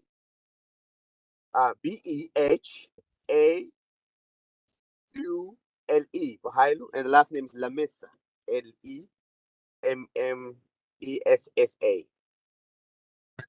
Now, I hear you made a lot of arguments or statements that the landlord can, what the landlord can do with, say, the camera. I don't understand why that's relevant. I mean, the issue that we had here was that we had an event that occurred inside your establishment and your employee was in charge of the incident that occurred inside the establishment. So whether or not the landlord has access to your camera, I mean, how does that change the situation? I don't quite understand. Well, I mean, the landlord is we kind of like we kind of have a good relations, probably based on the business. I mean, as he a landlord and I am as a tenant, but we help each other with too many ways.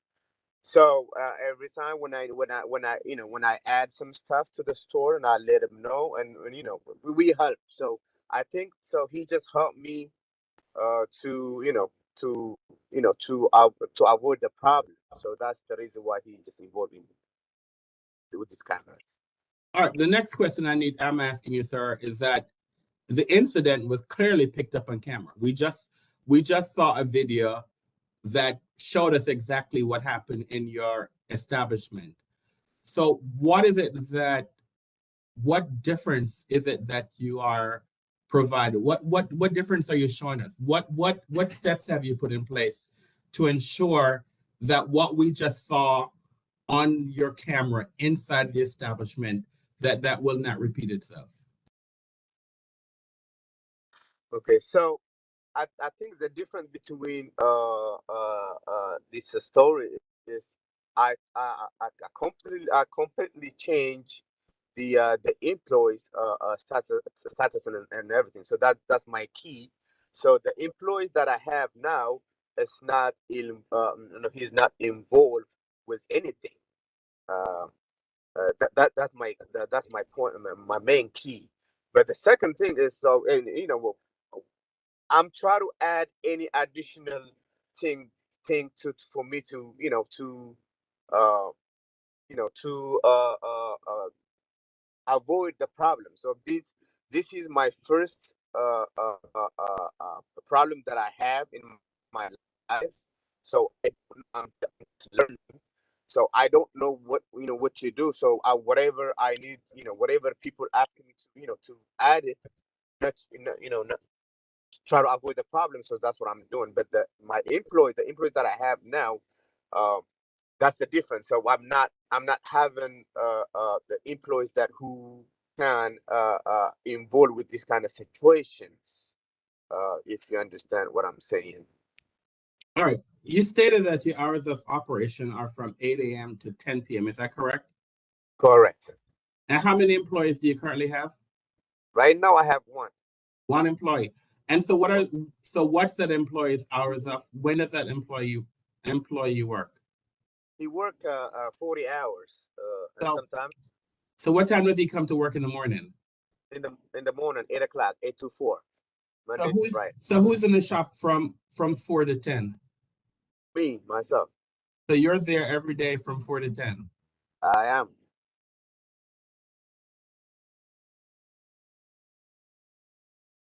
And then I just want to add something right here real quick. I just found somebody who can be my employee. So he got me the police clearance and everything. So I sent him to the school to get the certificate. So I'm probably gonna send him to tomorrow to get the EBRA license. So once he get that, and he's gonna help us to do that to be our employee too. Thank you, sir. Any other questions by any other board members? Mr. Chairman? Go ahead, Mr. Short. I'm sorry, Mr. Short raised his hand, and then I'll come to you, Mr. Grandis. Go ahead, Mr. Short. Thank you very much. Mr. Fonte, yes. It's been testified that you know the neighborhood quite well, correct? Correct. At the intersection of Naylor Road and Minnesota Avenue and 23rd Street, which is right down the street from you, isn't there another market right on that corner? You said Minnesota and what? What's the Naylor Road and 23rd Street? They all intersect. Right down the street from you, on the same side of the street as you. On that corner, there's a market there. Is it or is it not? I don't remember, honestly. Okay. And then directly across the street from you in the 2600 block, there's another market that sits right across from the park there at Minnesota Avenue and Pennsylvania Avenue. Is that not so? Yeah, I remember that the new markets. Okay. That's all I have. Thank you very much. That's all I have, Mr. Chair. Thank you, Mr. Short. Go ahead, Mr. Grandis. Thank you, Mr. Chairman. We've heard you testify that you have a new employee. When did this new employee start? Say that again. I'm sorry. When does the current employee you have now, when did he start working for you? He started probably 2 months. Okay. And so in this period, as you said to the chairman, you responded, during this period, you basically split the days. You have the employee in the morning to afternoon, and then you're there every 7 days in the evening from I guess 4 to 10 or whatever. Correct? Correct. We understand that you're trying to get back into compliance. Has your current employee obtained a manager's license? Say that again. I'm sorry. the employee that you currently have working from the morning till 4 p.m., 7 days a week, does this employee have a manager's license? Yes, sir. Right now, currently, I have a manager license, correct? You do. Okay. Thank you very much. Sure. Any other questions by any of the board members? Mr. Adams, any recross? Yes. Very quickly, there are some questions about the alarm system and the alarm system. And Mr. Fonte, you stated that the landlord helps you if there's issues at the market, correct? Correct. But it's also true that this landlord also wants to evict you from the property, correct? Same objection. I'm going to overrule the objection. I mean, we had testimony about the assistance that the landlord is going to provide. So answer the question, sir, if you can. So I'm expecting to get answer. Yes, sir. Answer the question if you can answer the question. Sure. So, well, what I hear from my landlord is he really getting pushed by the OAG from DC government to kick me out from there. So he say he doesn't have no option, but but doing this. So, but and I he we speak every day. So now he say that he don't have any issue if I don't have any problem to get a dispute and wide license, and then if I am okay with the OAG, for me to stay there. That's what he said. Thank you very much. Sure. You're done. Are you done, Mr. Adams? I am. Thank you very much, Mr. Chairman. Any redirect, Mr. Bianco? No, sir. Mr. Fontanier, thank you for your testimony, sir. You have another witness, Mr. Bianco? I do, and I let's, Mr. Bianco, let's go off the record. Let's go off the record for like 2 minutes, okay? 2 minutes. Very well. Okay. Yep, no problem.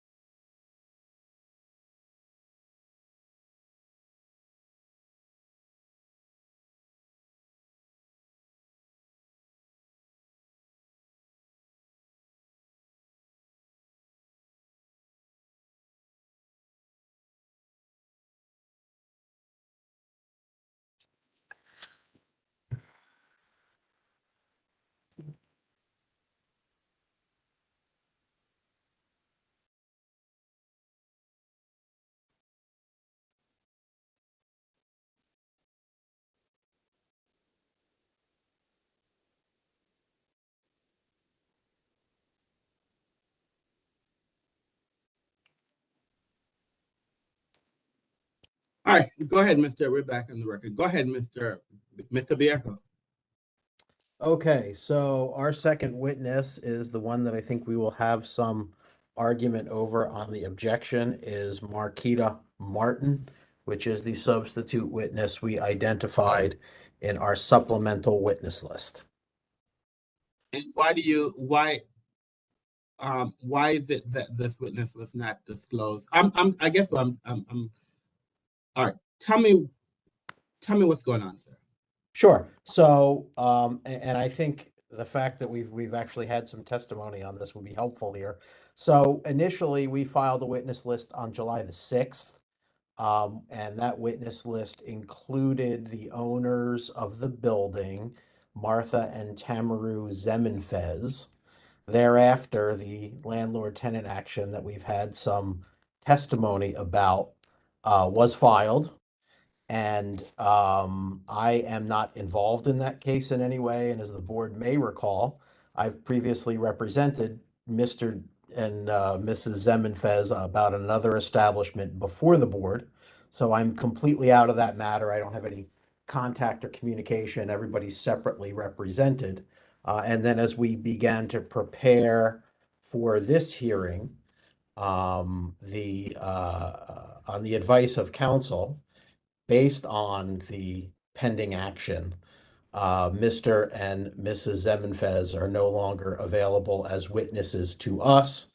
So we have identified a substitute witness who will testify as to the same subject matter, which is essentially that since March of 2022, the problem that we had a great deal of testimony about in the summary suspension hearing of the loitering in congregation of individuals outside of the establishment has completely dissipated at this point. So that's a proffer as to what this witness is bringing to the table and the reason that the witness was identified as supplemental as opposed to in our original filing on July the 6th.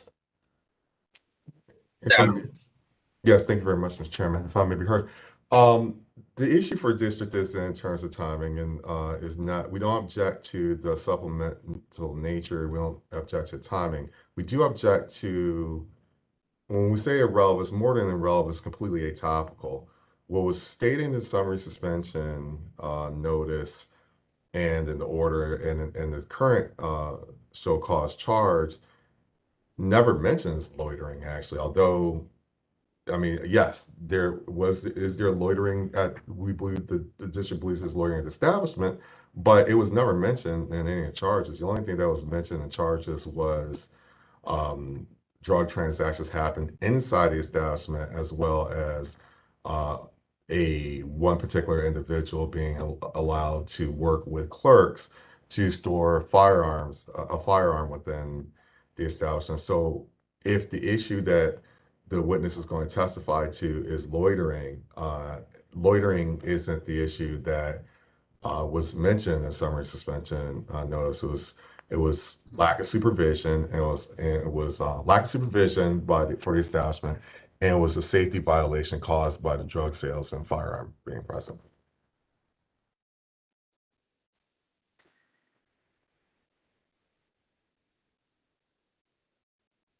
Brief indulgence, Mr. Chair. Go ahead, I'm looking at the notice at the same time. So Yeah, that's exactly what I'm doing. I would say preliminarily that there was extensive discussion about loitering in the government's case in chief on the summary suspension matter. So to the extent the board's considering it as an element of any of the grounds, we think it's important that the board have all of the facts.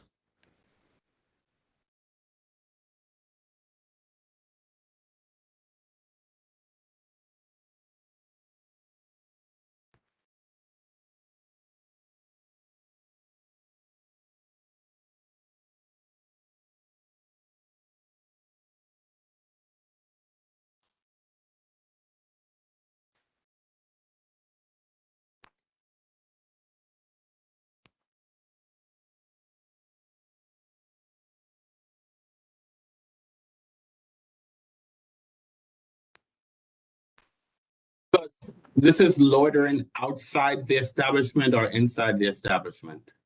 Outside the establishment.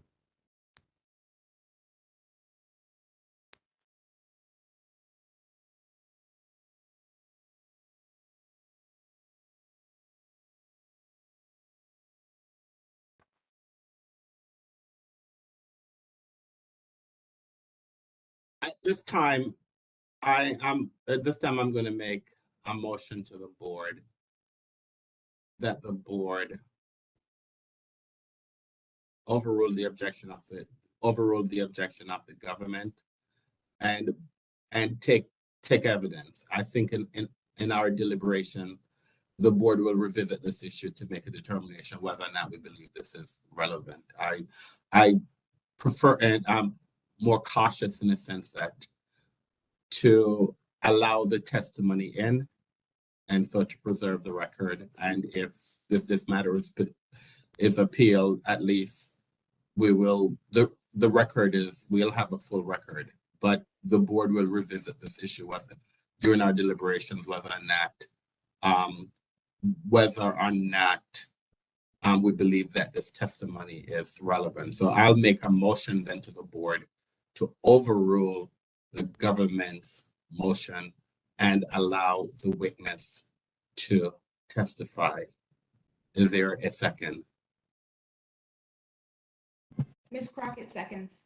Ms. Crockett is a second. The motion will now have a roll call vote on that motion. Mr. Short. Mr. Short, I vote to deny. Mr. Cato.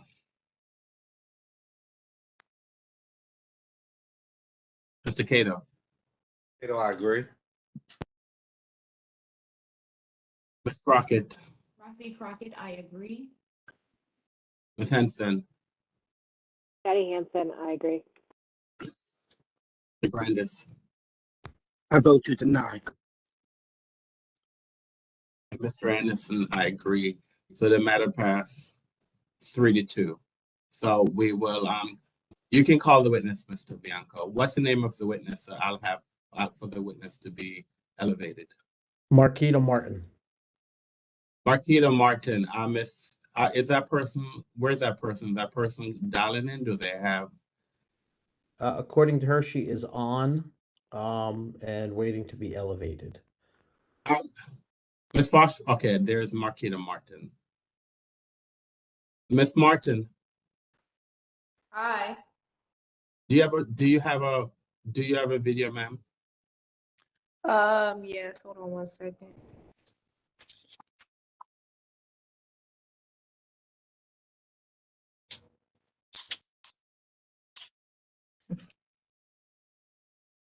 Can you raise your right hand, please, ma'am?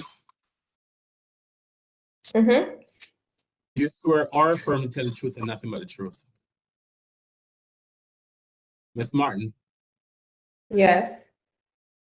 are you saying yes to what? Are you saying that you disappear from my screen? I basically asked you, do you swear or affirm to tell the truth and nothing but the truth? Yes, I do. Thank you. Your witness, Mr. Bianco. Thank you. Ms. Martin, can you please state your name and spell it for the record? Marquita Martin, Marquita. Okay. Martin, And Martin.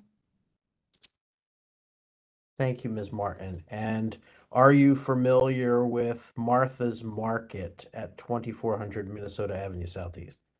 Yes, I am. Okay. And how are you familiar with it? It's about 7 to 8 minutes from where I live at. Okay. So And I usually go there. where do you live? I live on Young Street. And have you had occasion to be a patron of Martha's Market?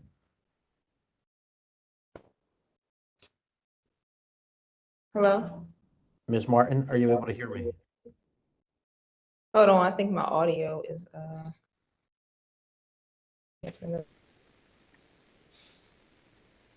Are you able to hear me now, Ms. Martin?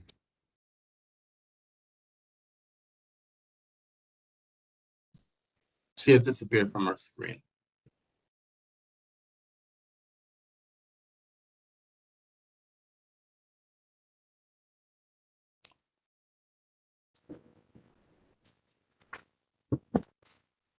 Trying to raise her now to see what her technical issue is. Brief indulgence.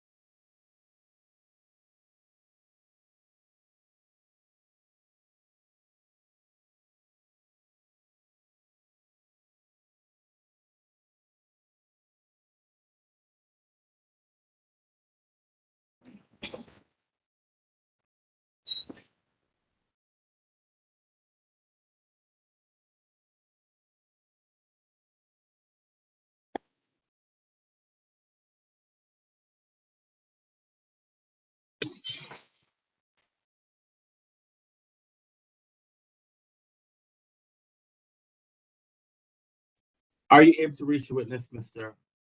Bianco. I have not been yet. I sent her a text message and called her. If you could give me a couple of more minutes to see if I can get her on, I would appreciate it.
Mr. Chair, Ms. Martin informs me that she is back on and I think needs to be elevated.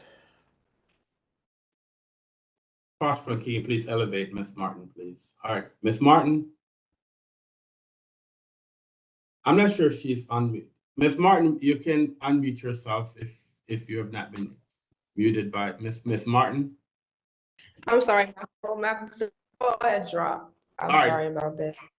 Go ahead, Mr. Bianco. Okay. Have you been to Martha's Market as a customer? Yes, I go there often actually.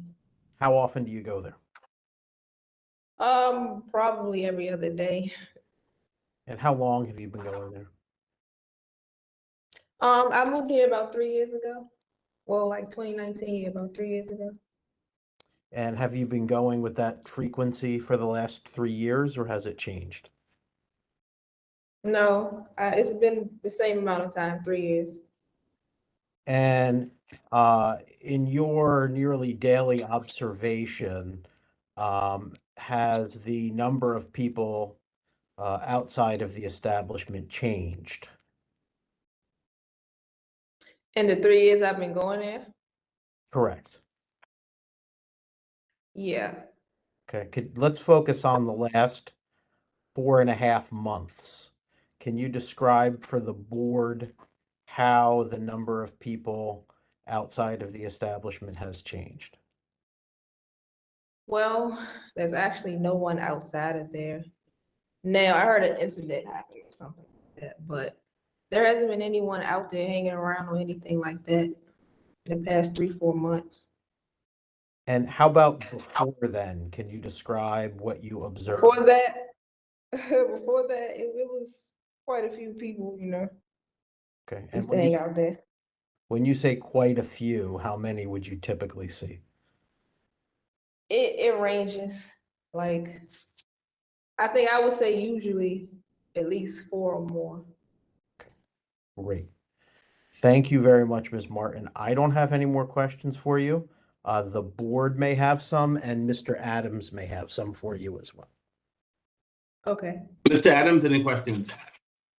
At this time, the government does not have any questions for All the right, witness.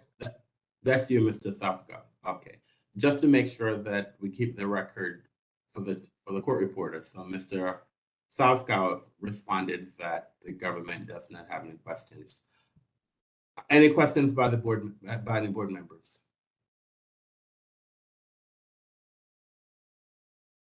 Hearing none, thank you. Ms. Martin, thank you very much for your testimony today. Have a great day, ma'am. No problem, you too. Thank you. Mr. Bianco, do you have another witness? I do not. The respondent licensee rests. Is the government, I'm sorry, do you have any documents or witnesses that you want to place in the record? No, we don't have anything additional other than what the government has placed in the record, which I believe is the entirety of the proceeding for the summary suspension from April the 8th. Please correct me if I'm wrong. All right, well, let me see. I'm looking at I would have to look. Right, Mr. Bianca. All right, fine. We have the transcript from, no, it's April 6th. The transcript is dated April 6th, so that's when, you're talking about the decision or the transcript from the hearing? Which one? Which one are you saying? The hearing was April 6th, 2022. Correct. Yeah, I think, yeah, right. I think everything is in the record, both the hearing and the administrative order. All right, fine. All right, so let's, are the parties ready for closing? Respondent is ready. The government is ready. All right, Mr. Sofka. All right, what I'm asking then is some clear guidelines, what it is the government is requesting from the board, and some clear guidelines of what the respondent is requesting from the board. So, Mr. Sofka, go ahead, please. So may it please the board, at the onset, I would like to note that the government is going to be seeking revocation of the establishment's license for reasons that I will get into in the course of my closing argument. The facts here are uncontested. At the summary suspension hearing, the evidence established that on March 4th of this year, Martha's Market was operating not as a convenience store, but as an open-air drug market. And the evidence showed the predictable result of a licensed establishment operating in such a fashion. This board determined that the continued operation posed an imminent danger to the health, safety, and welfare of the public. So the board summarily suspended the license indefinitely. Subsequently, our office brought 2 charges against Martha's Market. The first was allowing the establishment to be used for an unlawful or disorderly purpose, and the second was for failing to have an owner or licensed ABC manager present in violation of DC Code Section 25-701 and 23 DCMR Section 707.1. I'd like to talk about the second charge first. Ordinarily, a violation of 25-701 results in a small fine, slap on the wrist. But here, the charge is crucial, as it represents not just the failure to have the owner or an ABC manager present, but rather a failure to supervise and a failure for the establishment to operate in a lawful manner. And that lack of supervision extends far beyond the date of the shooting. While the establishment may want to confine the tragic and foreseeable events of March 4th to that date, the evidence has shown that the owner's responsibility for the conditions which led to the shooting extends well before then. We know that the establishment frequently sells loose cigarettes in contravention of DC law, even though the owner admitted to Investigator Ruiz that he knows it's illegal to do so. And yet, he defended his willful violation of the law, justifying this illegal practice because he wants to sell what the community buys. We know that the establishment sells digital scales, akin to that used by the dealer in his drug transactions. We know that the owner is the only person at the establishment authorized to sell alcohol at the time of the shooting, and yet, by his own admission, he was only present in the establishment for about half the time that the store is in operation, and at that, usually in the mornings, which is not exactly peak time for alcohol sales. We know that the owner conducted no background check on his employees. We noted that the owner knew that whoever he left in charge of the establishment had to have an ABC manager's license, but he willfully ignored that requirement. And the employees he turned the store over to not only lacked an ABC manager's license, but for whatever reason, could not even complete an application for one. And yet, the owner allowed that employee to work alone in the evenings for about 4 months prior to the shooting. We know that the owner has a security system, which he can check remotely from his phone at any time. A system that, at the time of the shooting, was so good that Sergeant Morrison testified it was probably one of the best camera systems he'd ever seen. Better even than the camera system in his police station, in terms of its ability to make out details. And yet, he was only checking it about once per day. Still, that was apparently enough for the owner to admit to Sergeant Morrison that he recognized the dealer as someone frequently in the market. The owner testified that he never observed his employee or anyone else engaging in narcotics trafficking at the store, But if he cared to investigate his own stellar security cameras, he would have noticed what Investigator Ruiz did, namely that the security footage from March 1st and March 3rd both showed the dealer and the employee engaging in similar behavior to what occurred on March 4th immediately before the shooting. Perhaps most shockingly, we know of a prior instance, months before the shooting, where the owner viewed his security footage and saw a different employee pass a firearm to the very same drug dealer who was shot on March 4th. Did the owner check whether that employee was being coerced? No. Did the owner fire that employee? No. Did he report the incident to the police or take any legal steps to bar the dealer from his property? Also no. The only action the owner took was to tell that employee not to hold firearms for anybody in the future. So, what happens when you have an owner who has allowed the conditions at his market to fester for months due to a lack of proper supervision? Well, the inevitable happens. When you have an owner who turns his store over to someone who allows it to be converted into an open-air drug market, violence is the logical result. Which brings us to the events of March 4th, and the charge that the owner allowed the establishment to be used for an unlawful and disorderly purpose. You saw today security footage from before the shooting, where the dealer sets up shop mere feet from the sole employee and engages in several hand-to-hand drug transactions. In the summary suspension hearing, you saw occasions where the employee allowed the dealer inside of the restricted booth area.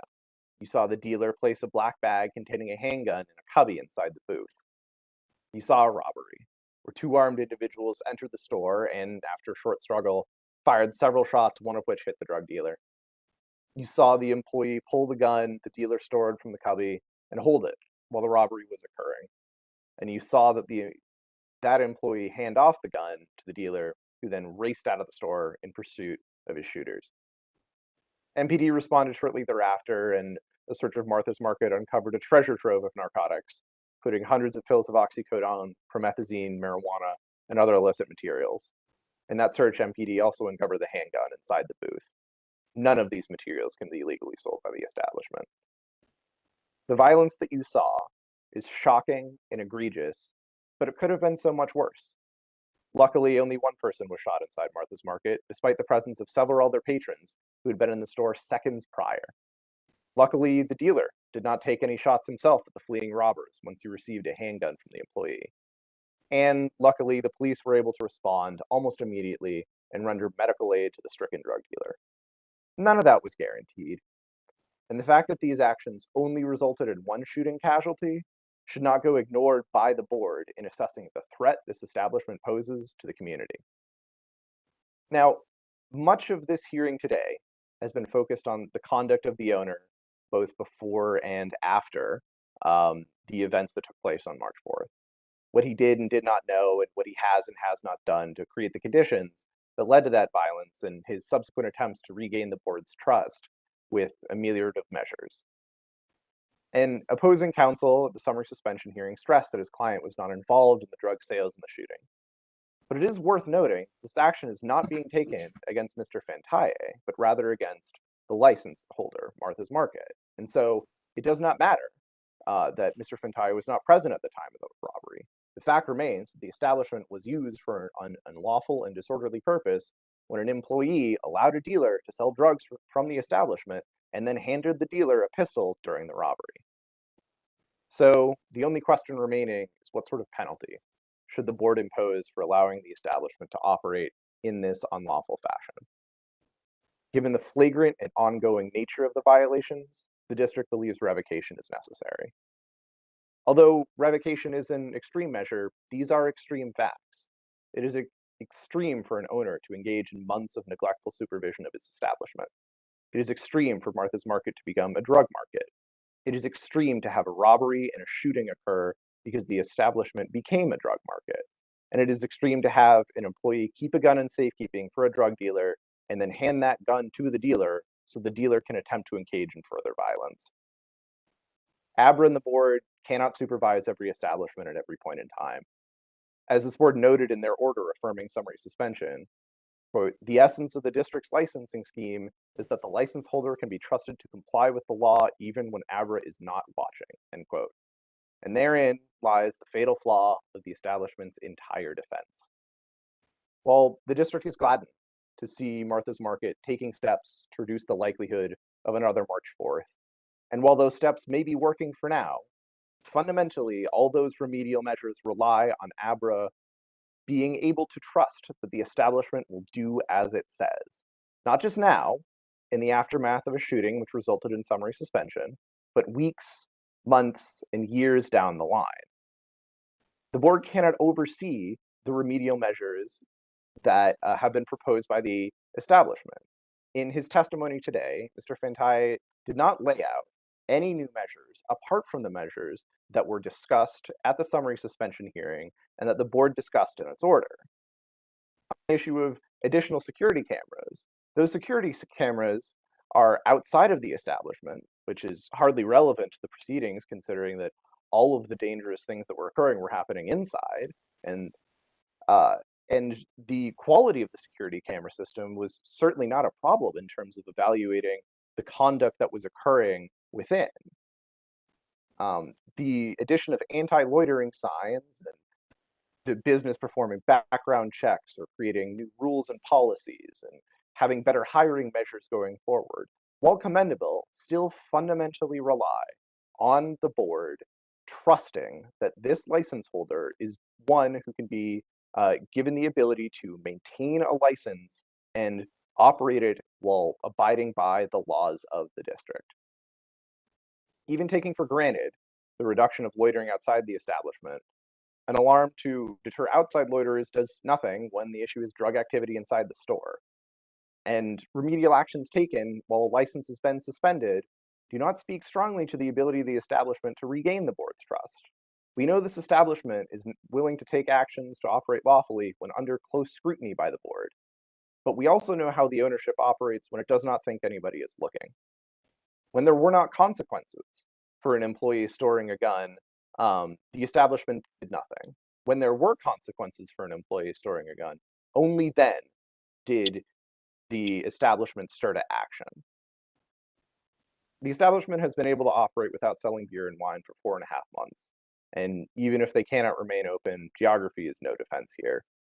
Mr. Short noted other similar markets operating in the neighborhood, and a violation of district law which results in a shooting is equally worthy of sanction by this board regardless of where it occurs.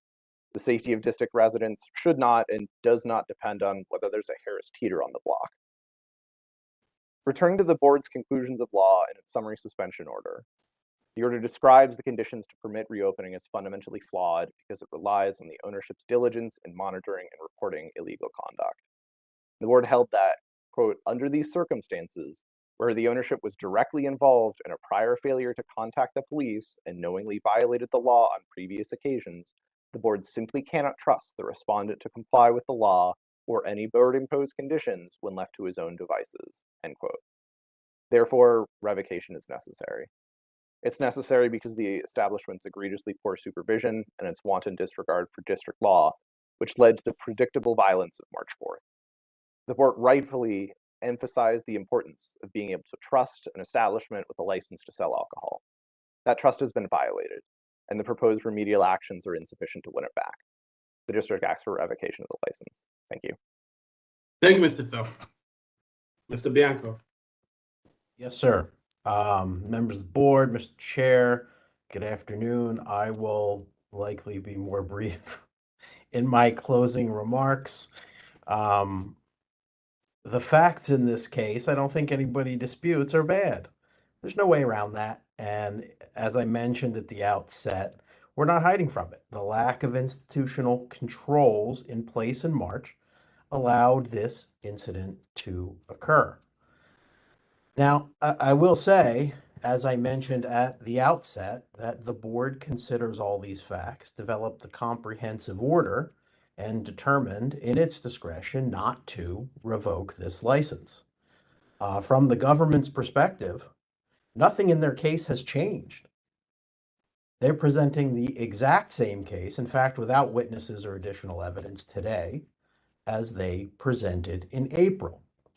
And on that basis alone, there's not a reason to increase the penalty where the board already declined to impose that particular penalty. Now, although the government's case hasn't changed, the licensee's case has. There was testimony today about not only the ameliorative measures that have been taken, but the effect of those measures.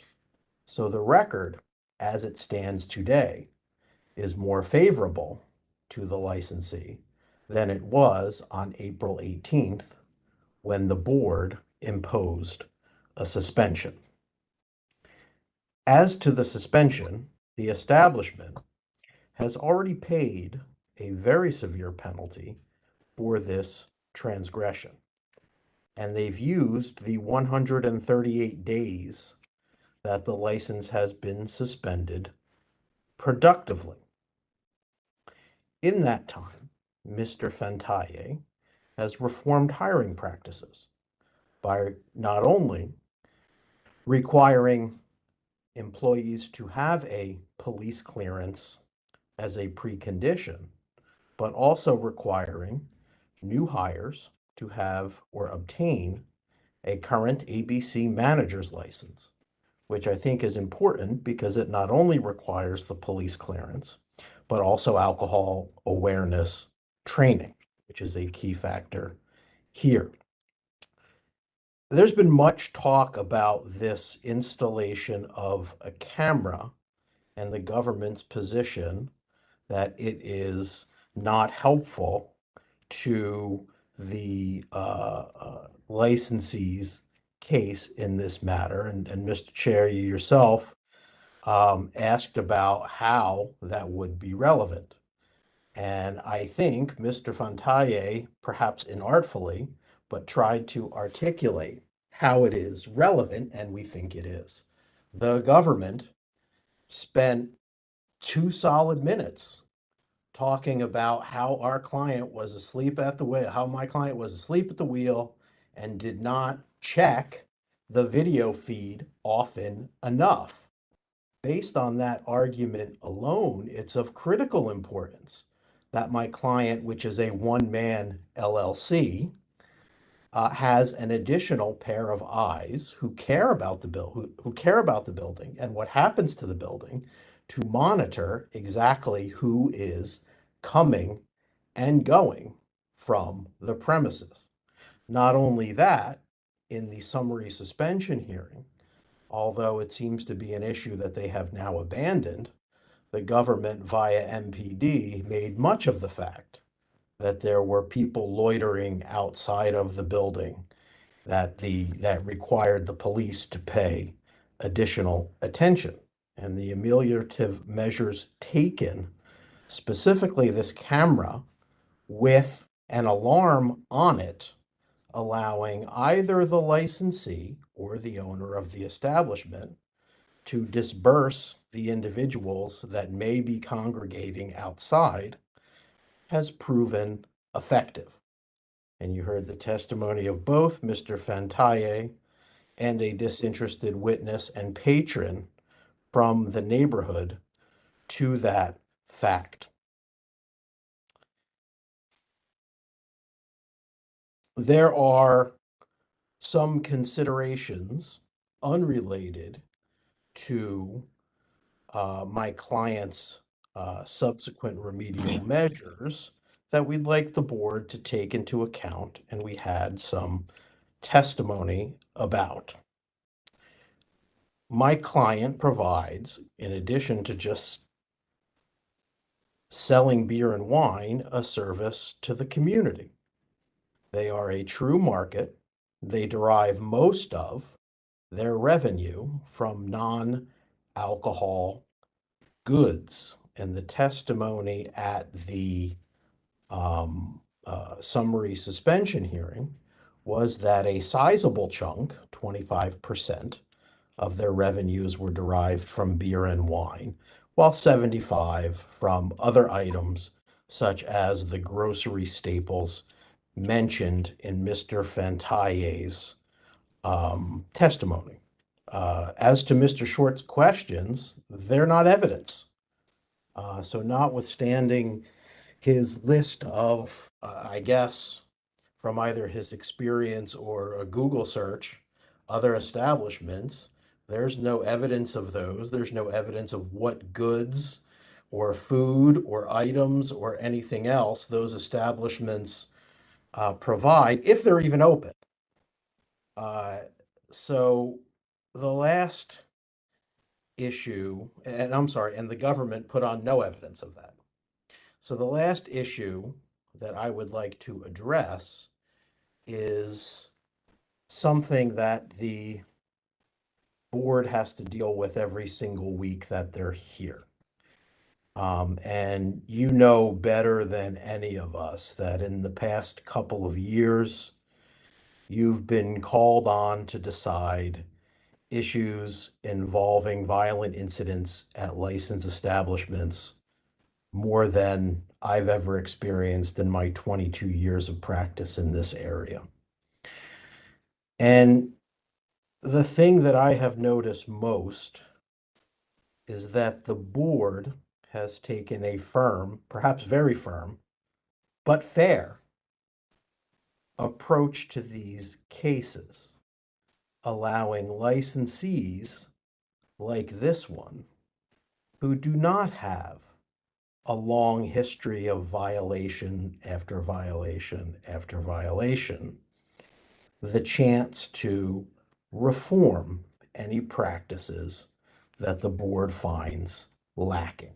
And it's not an easy job that you have to balance the needs of the community with the preservation of small family-owned businesses like this one. Now, to some extent, the interests align because of the services that my clients provide. We hope that the board takes all of these issues into consideration and imposes a sanction in this case that is in line with other cases involving violence inside of licensed establishments. And after you consider those facts, that you allow this store to reopen. And if there's any conditions that the board wishes to impose on that reopening, I think that would be consistent with what the board has done in other cases. Thank you very much for your consideration in this matter, and we appreciate your listening to our presentation. Thank you very much. Thank you, Mr. Bianco. The record is now closed. I need to ask this: do the parties wish to file proposed findings of facts in conclusion of law, or waive their right to do so? Licensee district waives. You also do, Mr. Bianco? We waive as well. The board will issue its decision within 90 days. And hold on, please.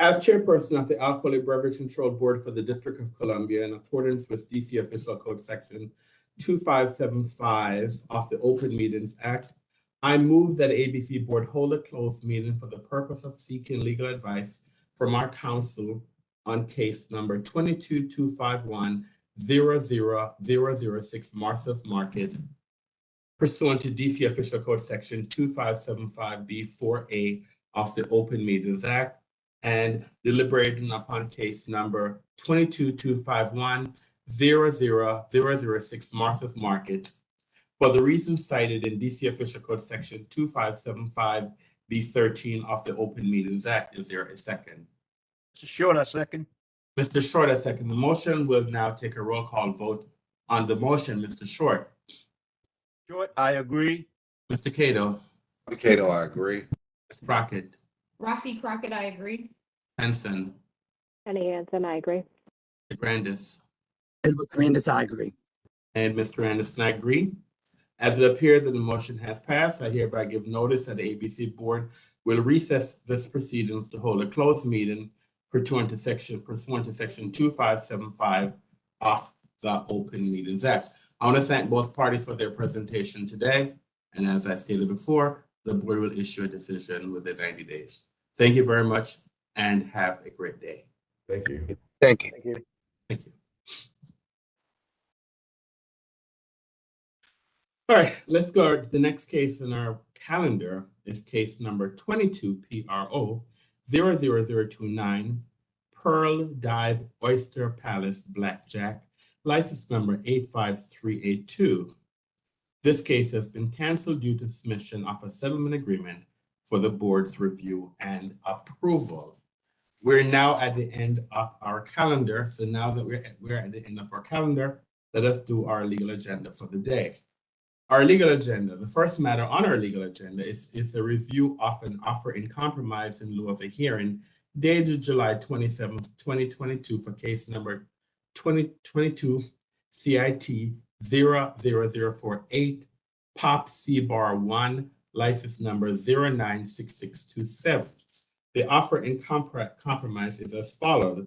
Charge 1, operation without a board approval or ABC manager, statutory authority, DC Code Section 25701 and Chapter 23 DC MAR Section 707.1.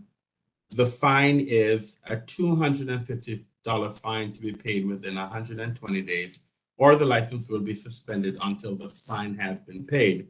Is there a second? Mr. Cato, a second. The motion will now have a roll call vote on the motion. Mr. Short. Short, I agree. Mr. Cato. Cato, I agree. Crockett. Rafi Crockett, I agree. Henson. Penny Hansen, I agree. Mr. Grandis. Grandis, I agree. And Mr. Anderson, I agree. The matter passed 6-0-0. Number 2 on our legal agenda. Review of an offer in compromise of a lieu of a hearing dated July 25th, 2022 for case number 22 CIT 000049 Pops C Bar 1, license number 096627. And the offer in compromise is as follows. Charge 1, no ABC manager on duty, DC Code Statutory Authority, DC Code Section 25701. The fine is there is a fine of $250 payable within 120 days, or the license will be suspended until the fine has been paid. Is there a second?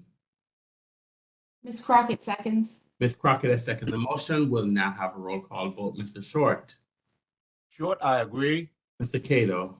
Cato, I agree. Crockett. Rafi Crockett, I agree. Ms. Henson. Penny Hansen, I agree. Mr. Grandis. Grandis, I agree. And Mr. Anderson, I agree. The matter passed 6-0-0. Excuse me. Number 3 on our legal agenda.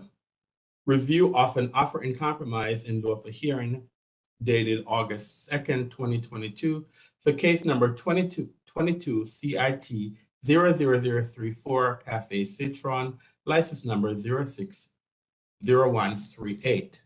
The offer is in compromise is as follows. Charge 1, exceeded interior occupancy, statutory authority, DC Code Section 25762B1.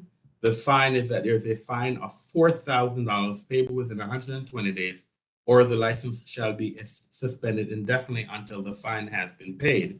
Is there a second? Ms. Crockett seconds. Ms. Crockett has seconded the motion. We'll now have a roll call vote. Mr. Short. Short, I agree. Mr. Cato. Cato, I agree. Crockett. Rafi Crockett, I agree. Henson. Penny Hansen, I agree. Mr. Grandis. Grandis, I agree. Mr. Anderson, I agree. The matter passed 6-0-0. Number 4, review of an offer in compromise in lieu of a hearing dated August 2nd, 2022 for case number 22 CC 00009 Sammy's Liquors, license number 108222. The offer in compromise is as follows. Charge 1, sold an alcoholic beverage to a person under 21 years of age. Statutory authority, DC Code Section 25781 and DC Code Section 25823A1. The fine, a $2,000 fine payable within 60 days of the board accepting the offer in compromise. If the payment is not made within 60 days, the license shall be suspended until the payment is made.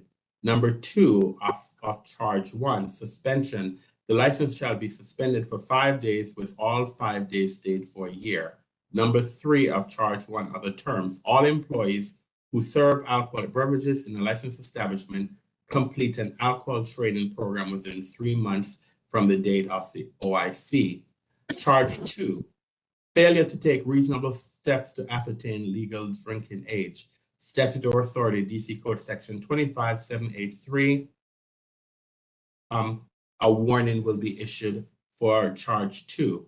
Charge 3, failed to be present or have an ABC approved manager on the premises during the established hours of sale. Statutory authority, DC Code Section 25701. There is a $1,000 fine payable within 60 days of the board accepting the offer in compromise. And if the payment is not made within 60 days, the license shall be suspended until payment has been made. Those are the terms of the offer in compromise. Is there a second? Mr. Grandis will second. Mr. Grandis has seconded the motion. We'll now have a roll call vote in the motion. Mr. Short. Short, I agree. Mr. Cato. Bobby Cato, I agree. Ms. Crockett. Rafi Crockett, I agree. Henson. Jenny Hansen, I agree. Mr. Grandis. Edward Grandis, I agree. And Mr. Anderson, I agree. The matter passed 6-0. Number 5, review of a settlement agreement dated June 15th, 2022 between Advisory Neighborhood Commission 6D and Live K, license number 121178. I make a motion that we approve this request. Is there a second? Ms. Crockett seconds.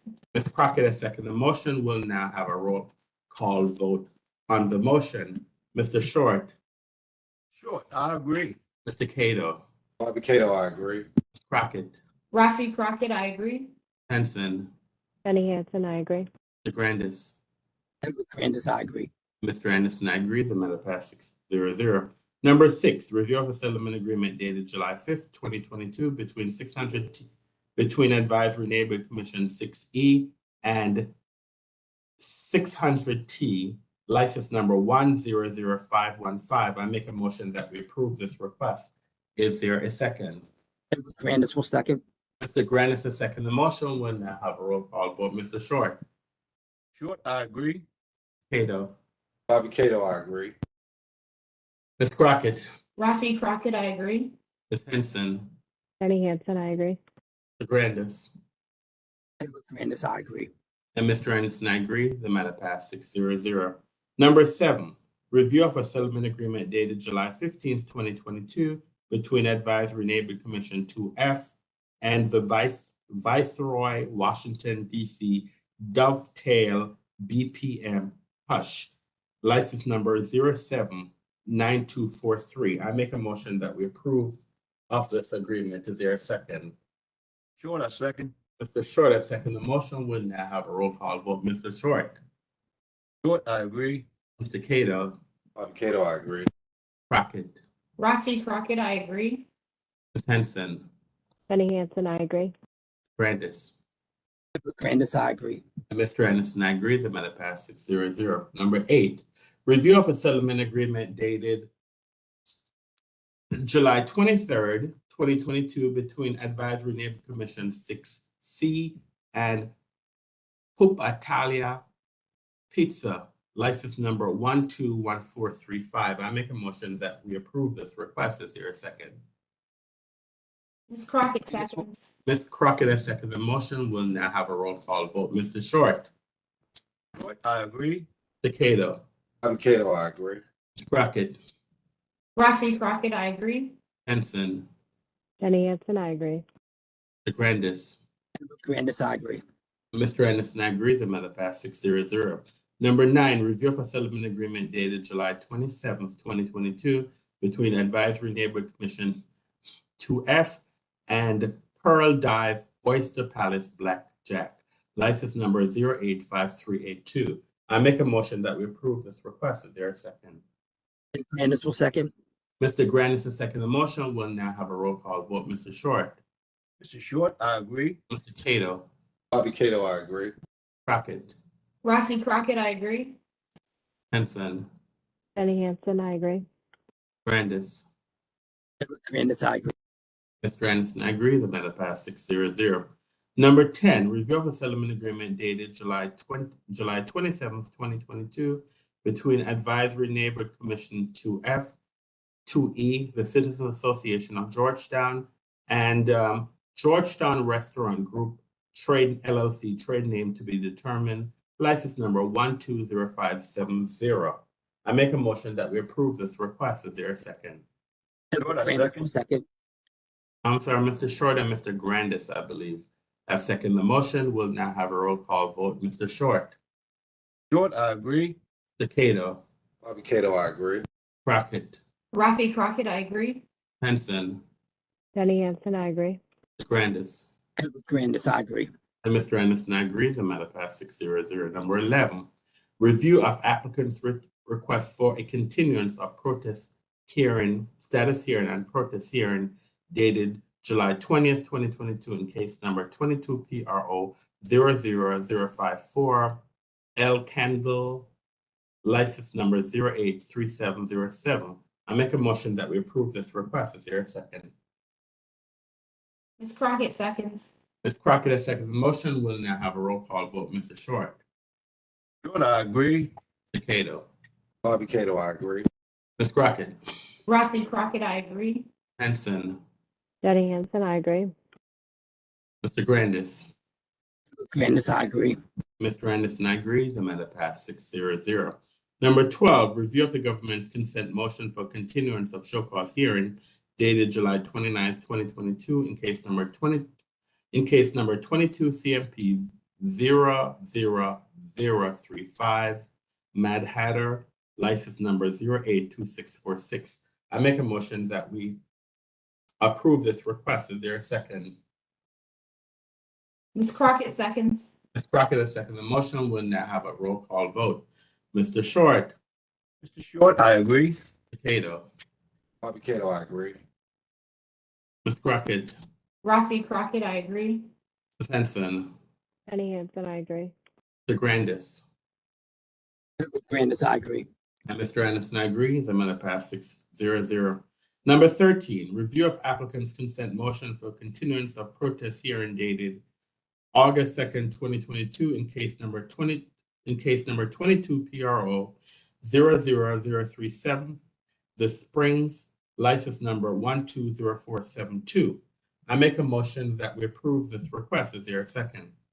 Grandis will second. Mr. Grandis has seconded the motion. We'll now have a roll call vote. Mr. Short. Short, I agree. Cato. Bobby Cato, I agree. Crockett. Rafi Crockett, I agree. Henson. Jenny Hansen, I agree.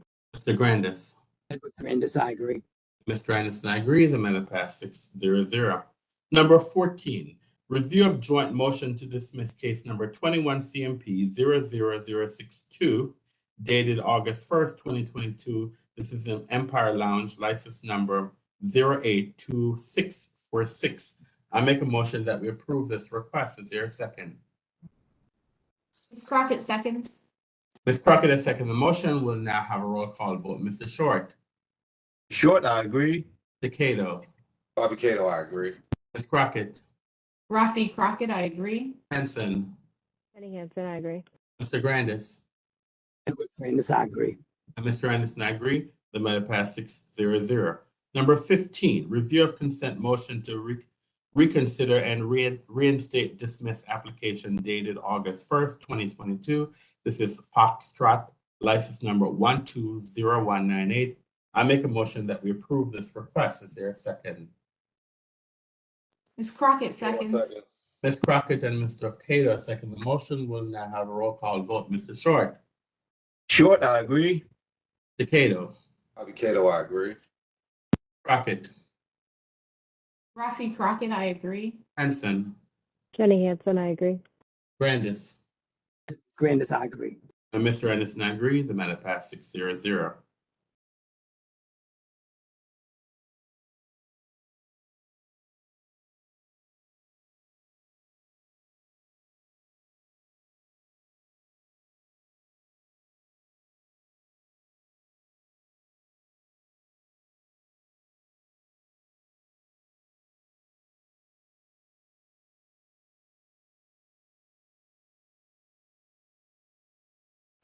Okay.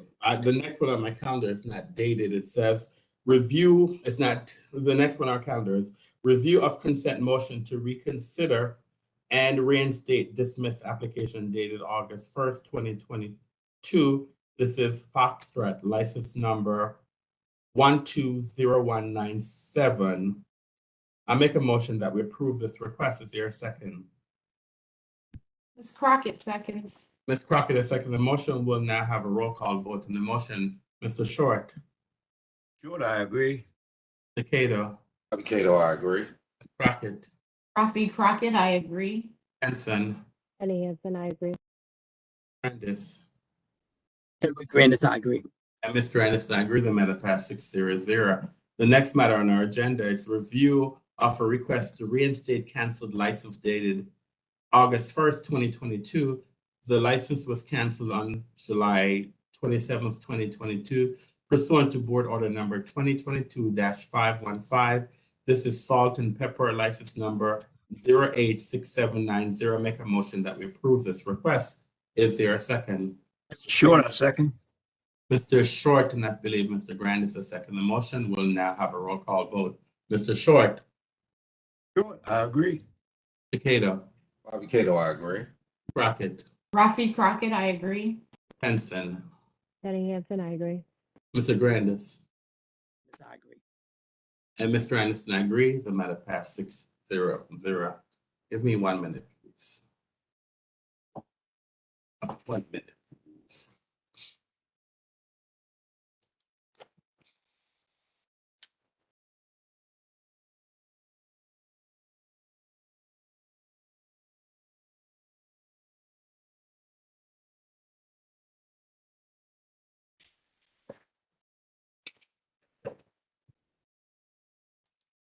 I'm back.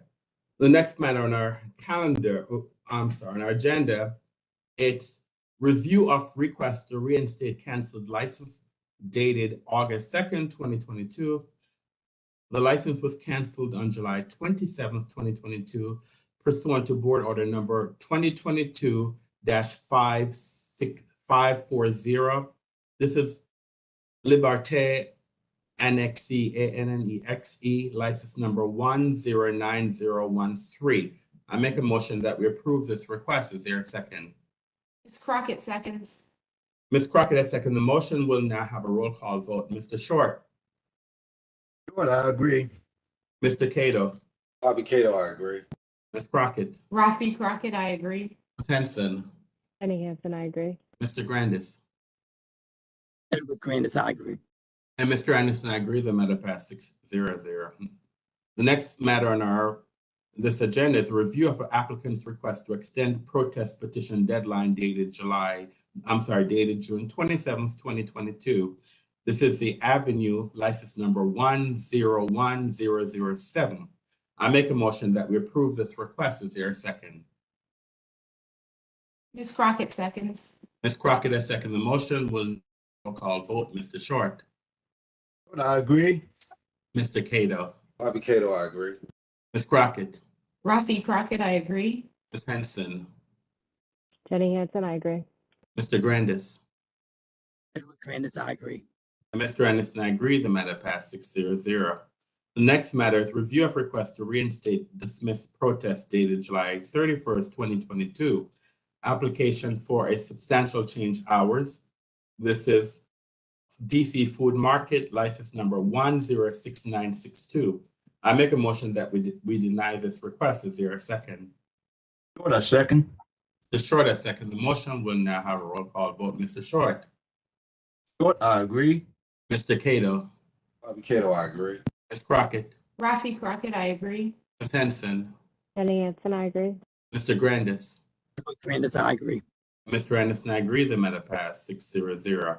The next matter on our agenda is a review of applicants' opposition to protestants' request to reinstate dismissed protest dated August 2nd, 2022. This application for substantial change hours at DC Food Market, license number 106962. This matter is now moot. The next matter on our agenda is review of the MPD reimbursable detailed subsidy program hours of eligibility notice of final rulemaking. I make a motion that we approve this request. Is there a second? Grandis will second. Mr. Grandis and Ms. Crockett has seconded the motion. We'll now have a roll call vote. Mr. Short. I agree. Mr. Cato. Bobby Cato, I agree. Ms. Crockett. Rafi Crockett, I agree. Ms. Henson. Jenny Hansen, I agree. Mr. Grandis. Grandis, I agree. And Mr. Anderson, I agree. The matter passed 6-0.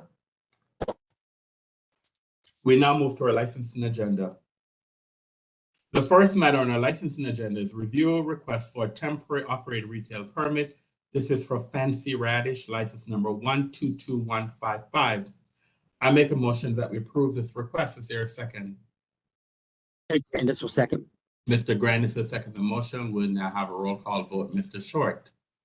Mr. Short, I agree. Mr. Cato. Bobby Cato, I agree. Ms. Crockett. Rafi Crockett, I agree. Henson.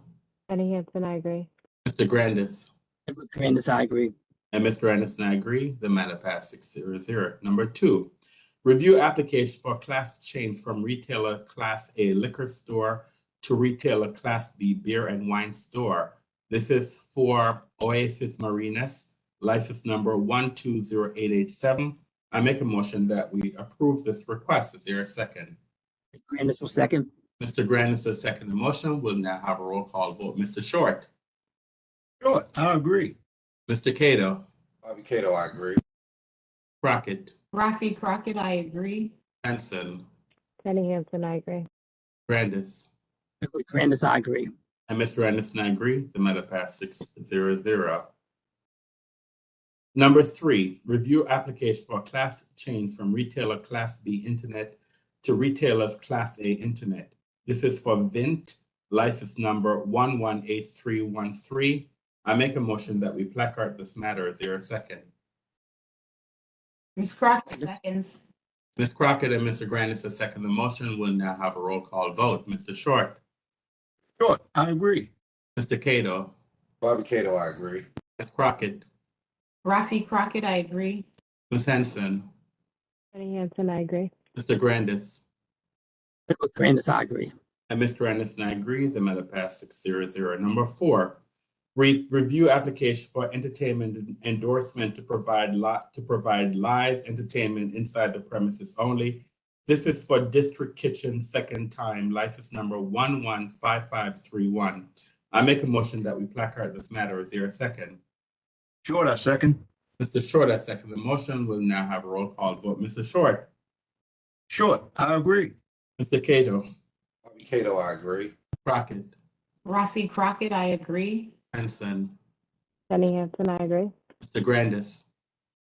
Grandis, I agree. And Mr. Anderson, I agree. The matter passed 6-0. Number 5, review application for change of hours to operate 1 hour earlier. This is Shake Shack, license number 094919. I make a motion that we approve this request. Is there a second? Grandis. Mr. Grandis has seconded the motion. We'll now have a roll call vote. Mr. Short.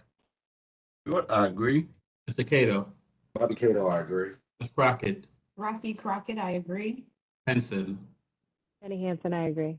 Mr. Grandis. Grandis, I agree. Mr. Anderson, I agree. The matter passed 6-0. Number 6, review application for tasting permit endorsement. This is for Union Kitchen, license number 118692. I make a motion that we approve this request. Is there a second? Ms. Crockett seconds. Ms. Crockett has seconded the motion. We'll now have a roll call vote. Mr. Short. Short, I agree. Mr. Cato. Bobby Cato, I agree. Crockett. Rafi Crockett, I agree. Henson. Jenny Hansen, I agree. Mr. Grandis. Grandis, I agree. And Mr. Anderson, I agree. The matter passed 6-0. Number 7, review application for tasting permit endorsement. This is for Tony's Market, license number 102043. I make a motion that we approve this request. Is there a decision? Is there a second? Ed Grandis, second. Mr. Grandis has seconded the motion. We'll now have our roll call vote. Mr. Short. Mr. Short, I agree. Mr. Cato. Bobby Cato, I agree. Ms. Crockett. Rafi Crockett, I agree. Henson. Jenny Hansen, I agree. Mr. Grandis. Grandis, I agree. Mr. Anderson, I agree. The matter passed 6-0. We now move to a substantial licensing agenda. The first matter on our supplemental licensing agenda. The first matter on our supplemental license agenda, review request for temporary operating retail permit. This is for Salamander Restaurant, Washington, D.C., license number 122218. I make a motion that we approve this request. Is there a second? Grandis will second. Mr. Grandis has seconded the motion. We'll now have a roll call vote. Mr. Short. Mr. Short, I agree. Mr. Cato.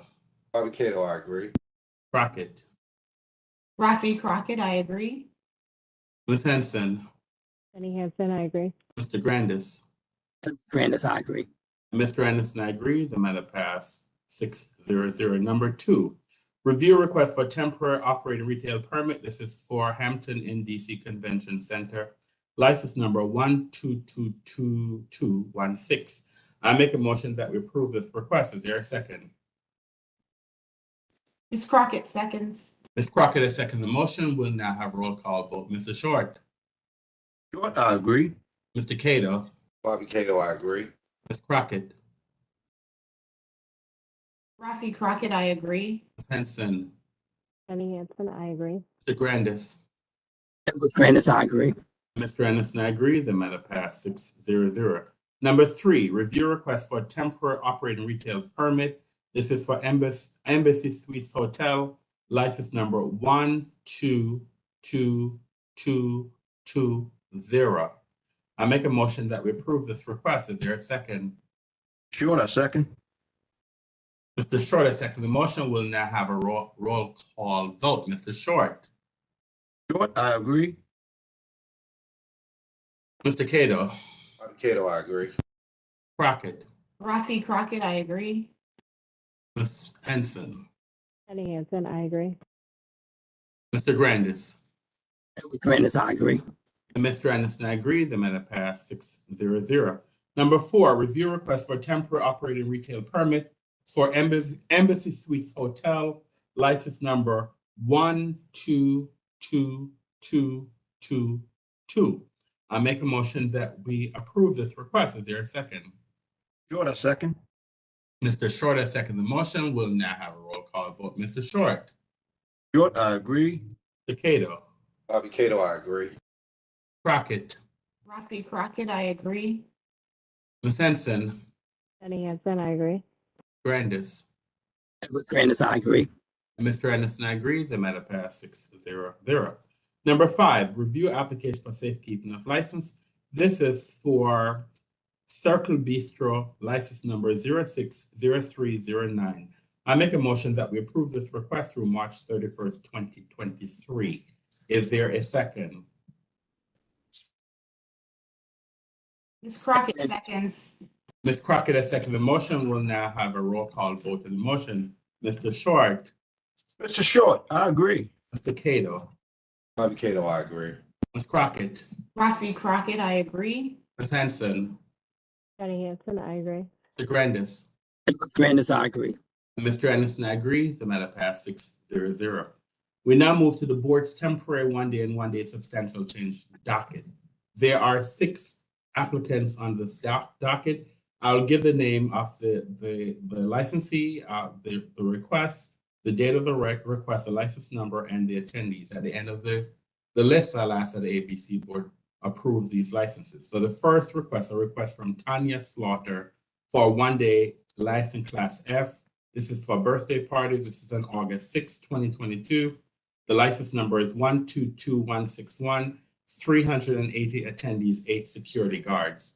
Number 2, a request from Gabriel Khoury, Khoury,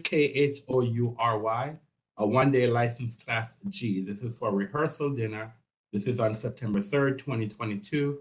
The license number is 122204. 120 attendees, 3 security guards. Number three, a request from Parand Hamid, PARHAUMHAMIDI. This is for one-day license class G. A wedding. This is on September 4th, 2022. The license number is 122203. 50 attendees, 1 security guard. Number 4, a request from Josephine Chu, a one-day license class G. This is for happy hour and dinner. License number is 122213. 9 attendees, 2 security guards. Number 5, a request from Daniel Alabisu, ALBISU, a one-day license class G. Wedding, November 18th, 2022. The license number is 122225. 200 attendees, 4 attendees. Number 6, Levi at DC United, one-day substantial change, pop-up event, pop-up pregame event, nature of substantial change, to use licensed off-premises directly outside of Audi Field as a pop-up vendor for MSL match, serving beer and wine only. This is on August 6, 2022. The license number is 060462, and the substantial change license number is 22SC00886. I make a motion that ABC Board grants these licenses. Is there a second? Bobby Cato, second. Mr. Cato, second. The motion will now have a roll call vote. Mr. Short. Short, I agree. Mr. Cato. Bobby Cato, I agree. Ms. Crockett. Rafi Crockett, I agree. Ms. Henson. Jenny Hansen, I agree. Mr. Grandis. Edward Grandis, I agree. And Mr. Anderson, I agree. The matter passed 6-0. And now we're at the board's licensing administrative docket. This is now, there are 16 applicants on the board's licensing administrative docket, and this is the final board action prior to the issuance of licenses. So I'll read all 16 names, and then I'll make a motion that the board approves these licenses. So the first request, this is for personal importation permit application for James Gulielmi. The license number is 22IMP 00026. Number 2, a request from DuPont Farmers Market, license number 122157. They're asking for Class K Farmers Market application. Number 3, DAPI, DAPI Liquor, license number 117908. Retailer A, Internet Corporate Name Change application to sole proprietor Patrick J. Imes, IMES. Number 4, at 1015, license number 109294, Retailer C Tavern, trade name change application. The new name is Northern Liberty. Number 5, Pink Taco, license number 119694, Retailer C Tavern, letter of request to remove the officer Stefan Schneider, Schneider, SCHNEIDER as manager. Number 6, Privateer 4400 LLC, trade name to be determined, license number 119655, Retailer C Tavern, new ABC license application. Number 7, Privateer 4400 LLC, trade name to be determined, license number 119655, Retailer C Tavern, carry out and delivery endorsement application. Number 8, Nara Ya, license number 122200, caterers license, new ABC license application. Number 9, La Vie, license number 122202, caterers license, new ABC license application. Number 10, Planta Queen, license number 121421, Retailer C Restaurant, new ABC license application. Number 11, Easy Company, license number 120622, Retailer C Tavern, new ABC license application. Number 12, Brightwood Supermarket, license number 121746, Retailer A Liquor Store Transfer with Sale application. Number 13, Aurora Market, license number 121619, Retailer 15%, new ABC license application.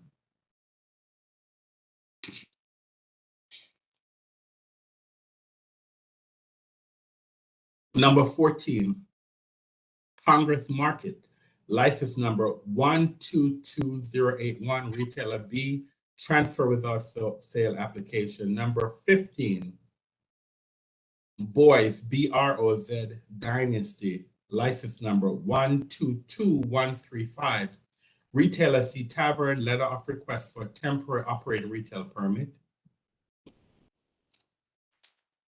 And number 16, Bronze BROZ Dynasty, license number 122135, Retailer C Tavern, transfer with sale application. I therefore make a motion that ABC Board approves the issuance of these licenses. Is there a second? Ms. Crockett seconds. Ms. Crockett has seconded the motion. We'll now have a roll call vote. Mr. Short. I agree. Mr. Cato. Bobby Cato, I agree. Ms. Crockett. Rafi Crockett, I agree. Ms. Henson. Jenny Hansen, I agree. Mr. Grandis. Grandis, I agree. And Mr. Anderson, I agree. The matter passed 6-0. So now we're at the end of our calendar and our agenda items for the day. If there are no further business, I will close the record for the day. As chairperson of the Alcoholic Beverage Control Board for the District of Columbia, and in accordance with DC Official Code Section 2575B and Section 2575B14 of the Open Meetings Act, I move that the ABC Board hold a closed meeting on August 10th, 2022, for the purpose of discussing and hearing reports concerning ongoing or planned investigations of alleged criminal or civil misconduct or violations of law or regulations, and seeking legal advice from our legal counsel on the matters identified on the board's licensing and investigative agenda for August 10th, 2022, as published in the DC Register on August 5th, 2022. Is there a second? Ms. Crockett seconds. Ms. Crockett has seconded the motion. I will now take a roll call vote on the motion. Before it's now that it's been properly seconded. Mr. Short. Short, I agree. Mr. Cato. Bobby Cato, I agree. Ms. Crockett. Rafi Crockett, I agree. Ms. Henson. Jenny Hansen, I agree. Mr. Grandis. Grandis, I agree. And Mr. Anderson, I agree. As it appears that the motion has passed, I hereby give notice that the ABC Board will hold this closed meeting. Pursuant to the Open Meetings Act, notice will also be posted on the ABC Board Hearing Room Bulletin Board, placed on the electronic calendar on ABRA's website, and published in the DC Register in as timely a manner as practical. We're now adjourned for the day. I would like to thank the members of the public who participated in this hearing today, and also the ABC Board members who were very attentive to this hearing today. So we're now adjourned for the day. I will now ask all ABC Board members to return to executive session for further development. Thank you very much. Have a great day.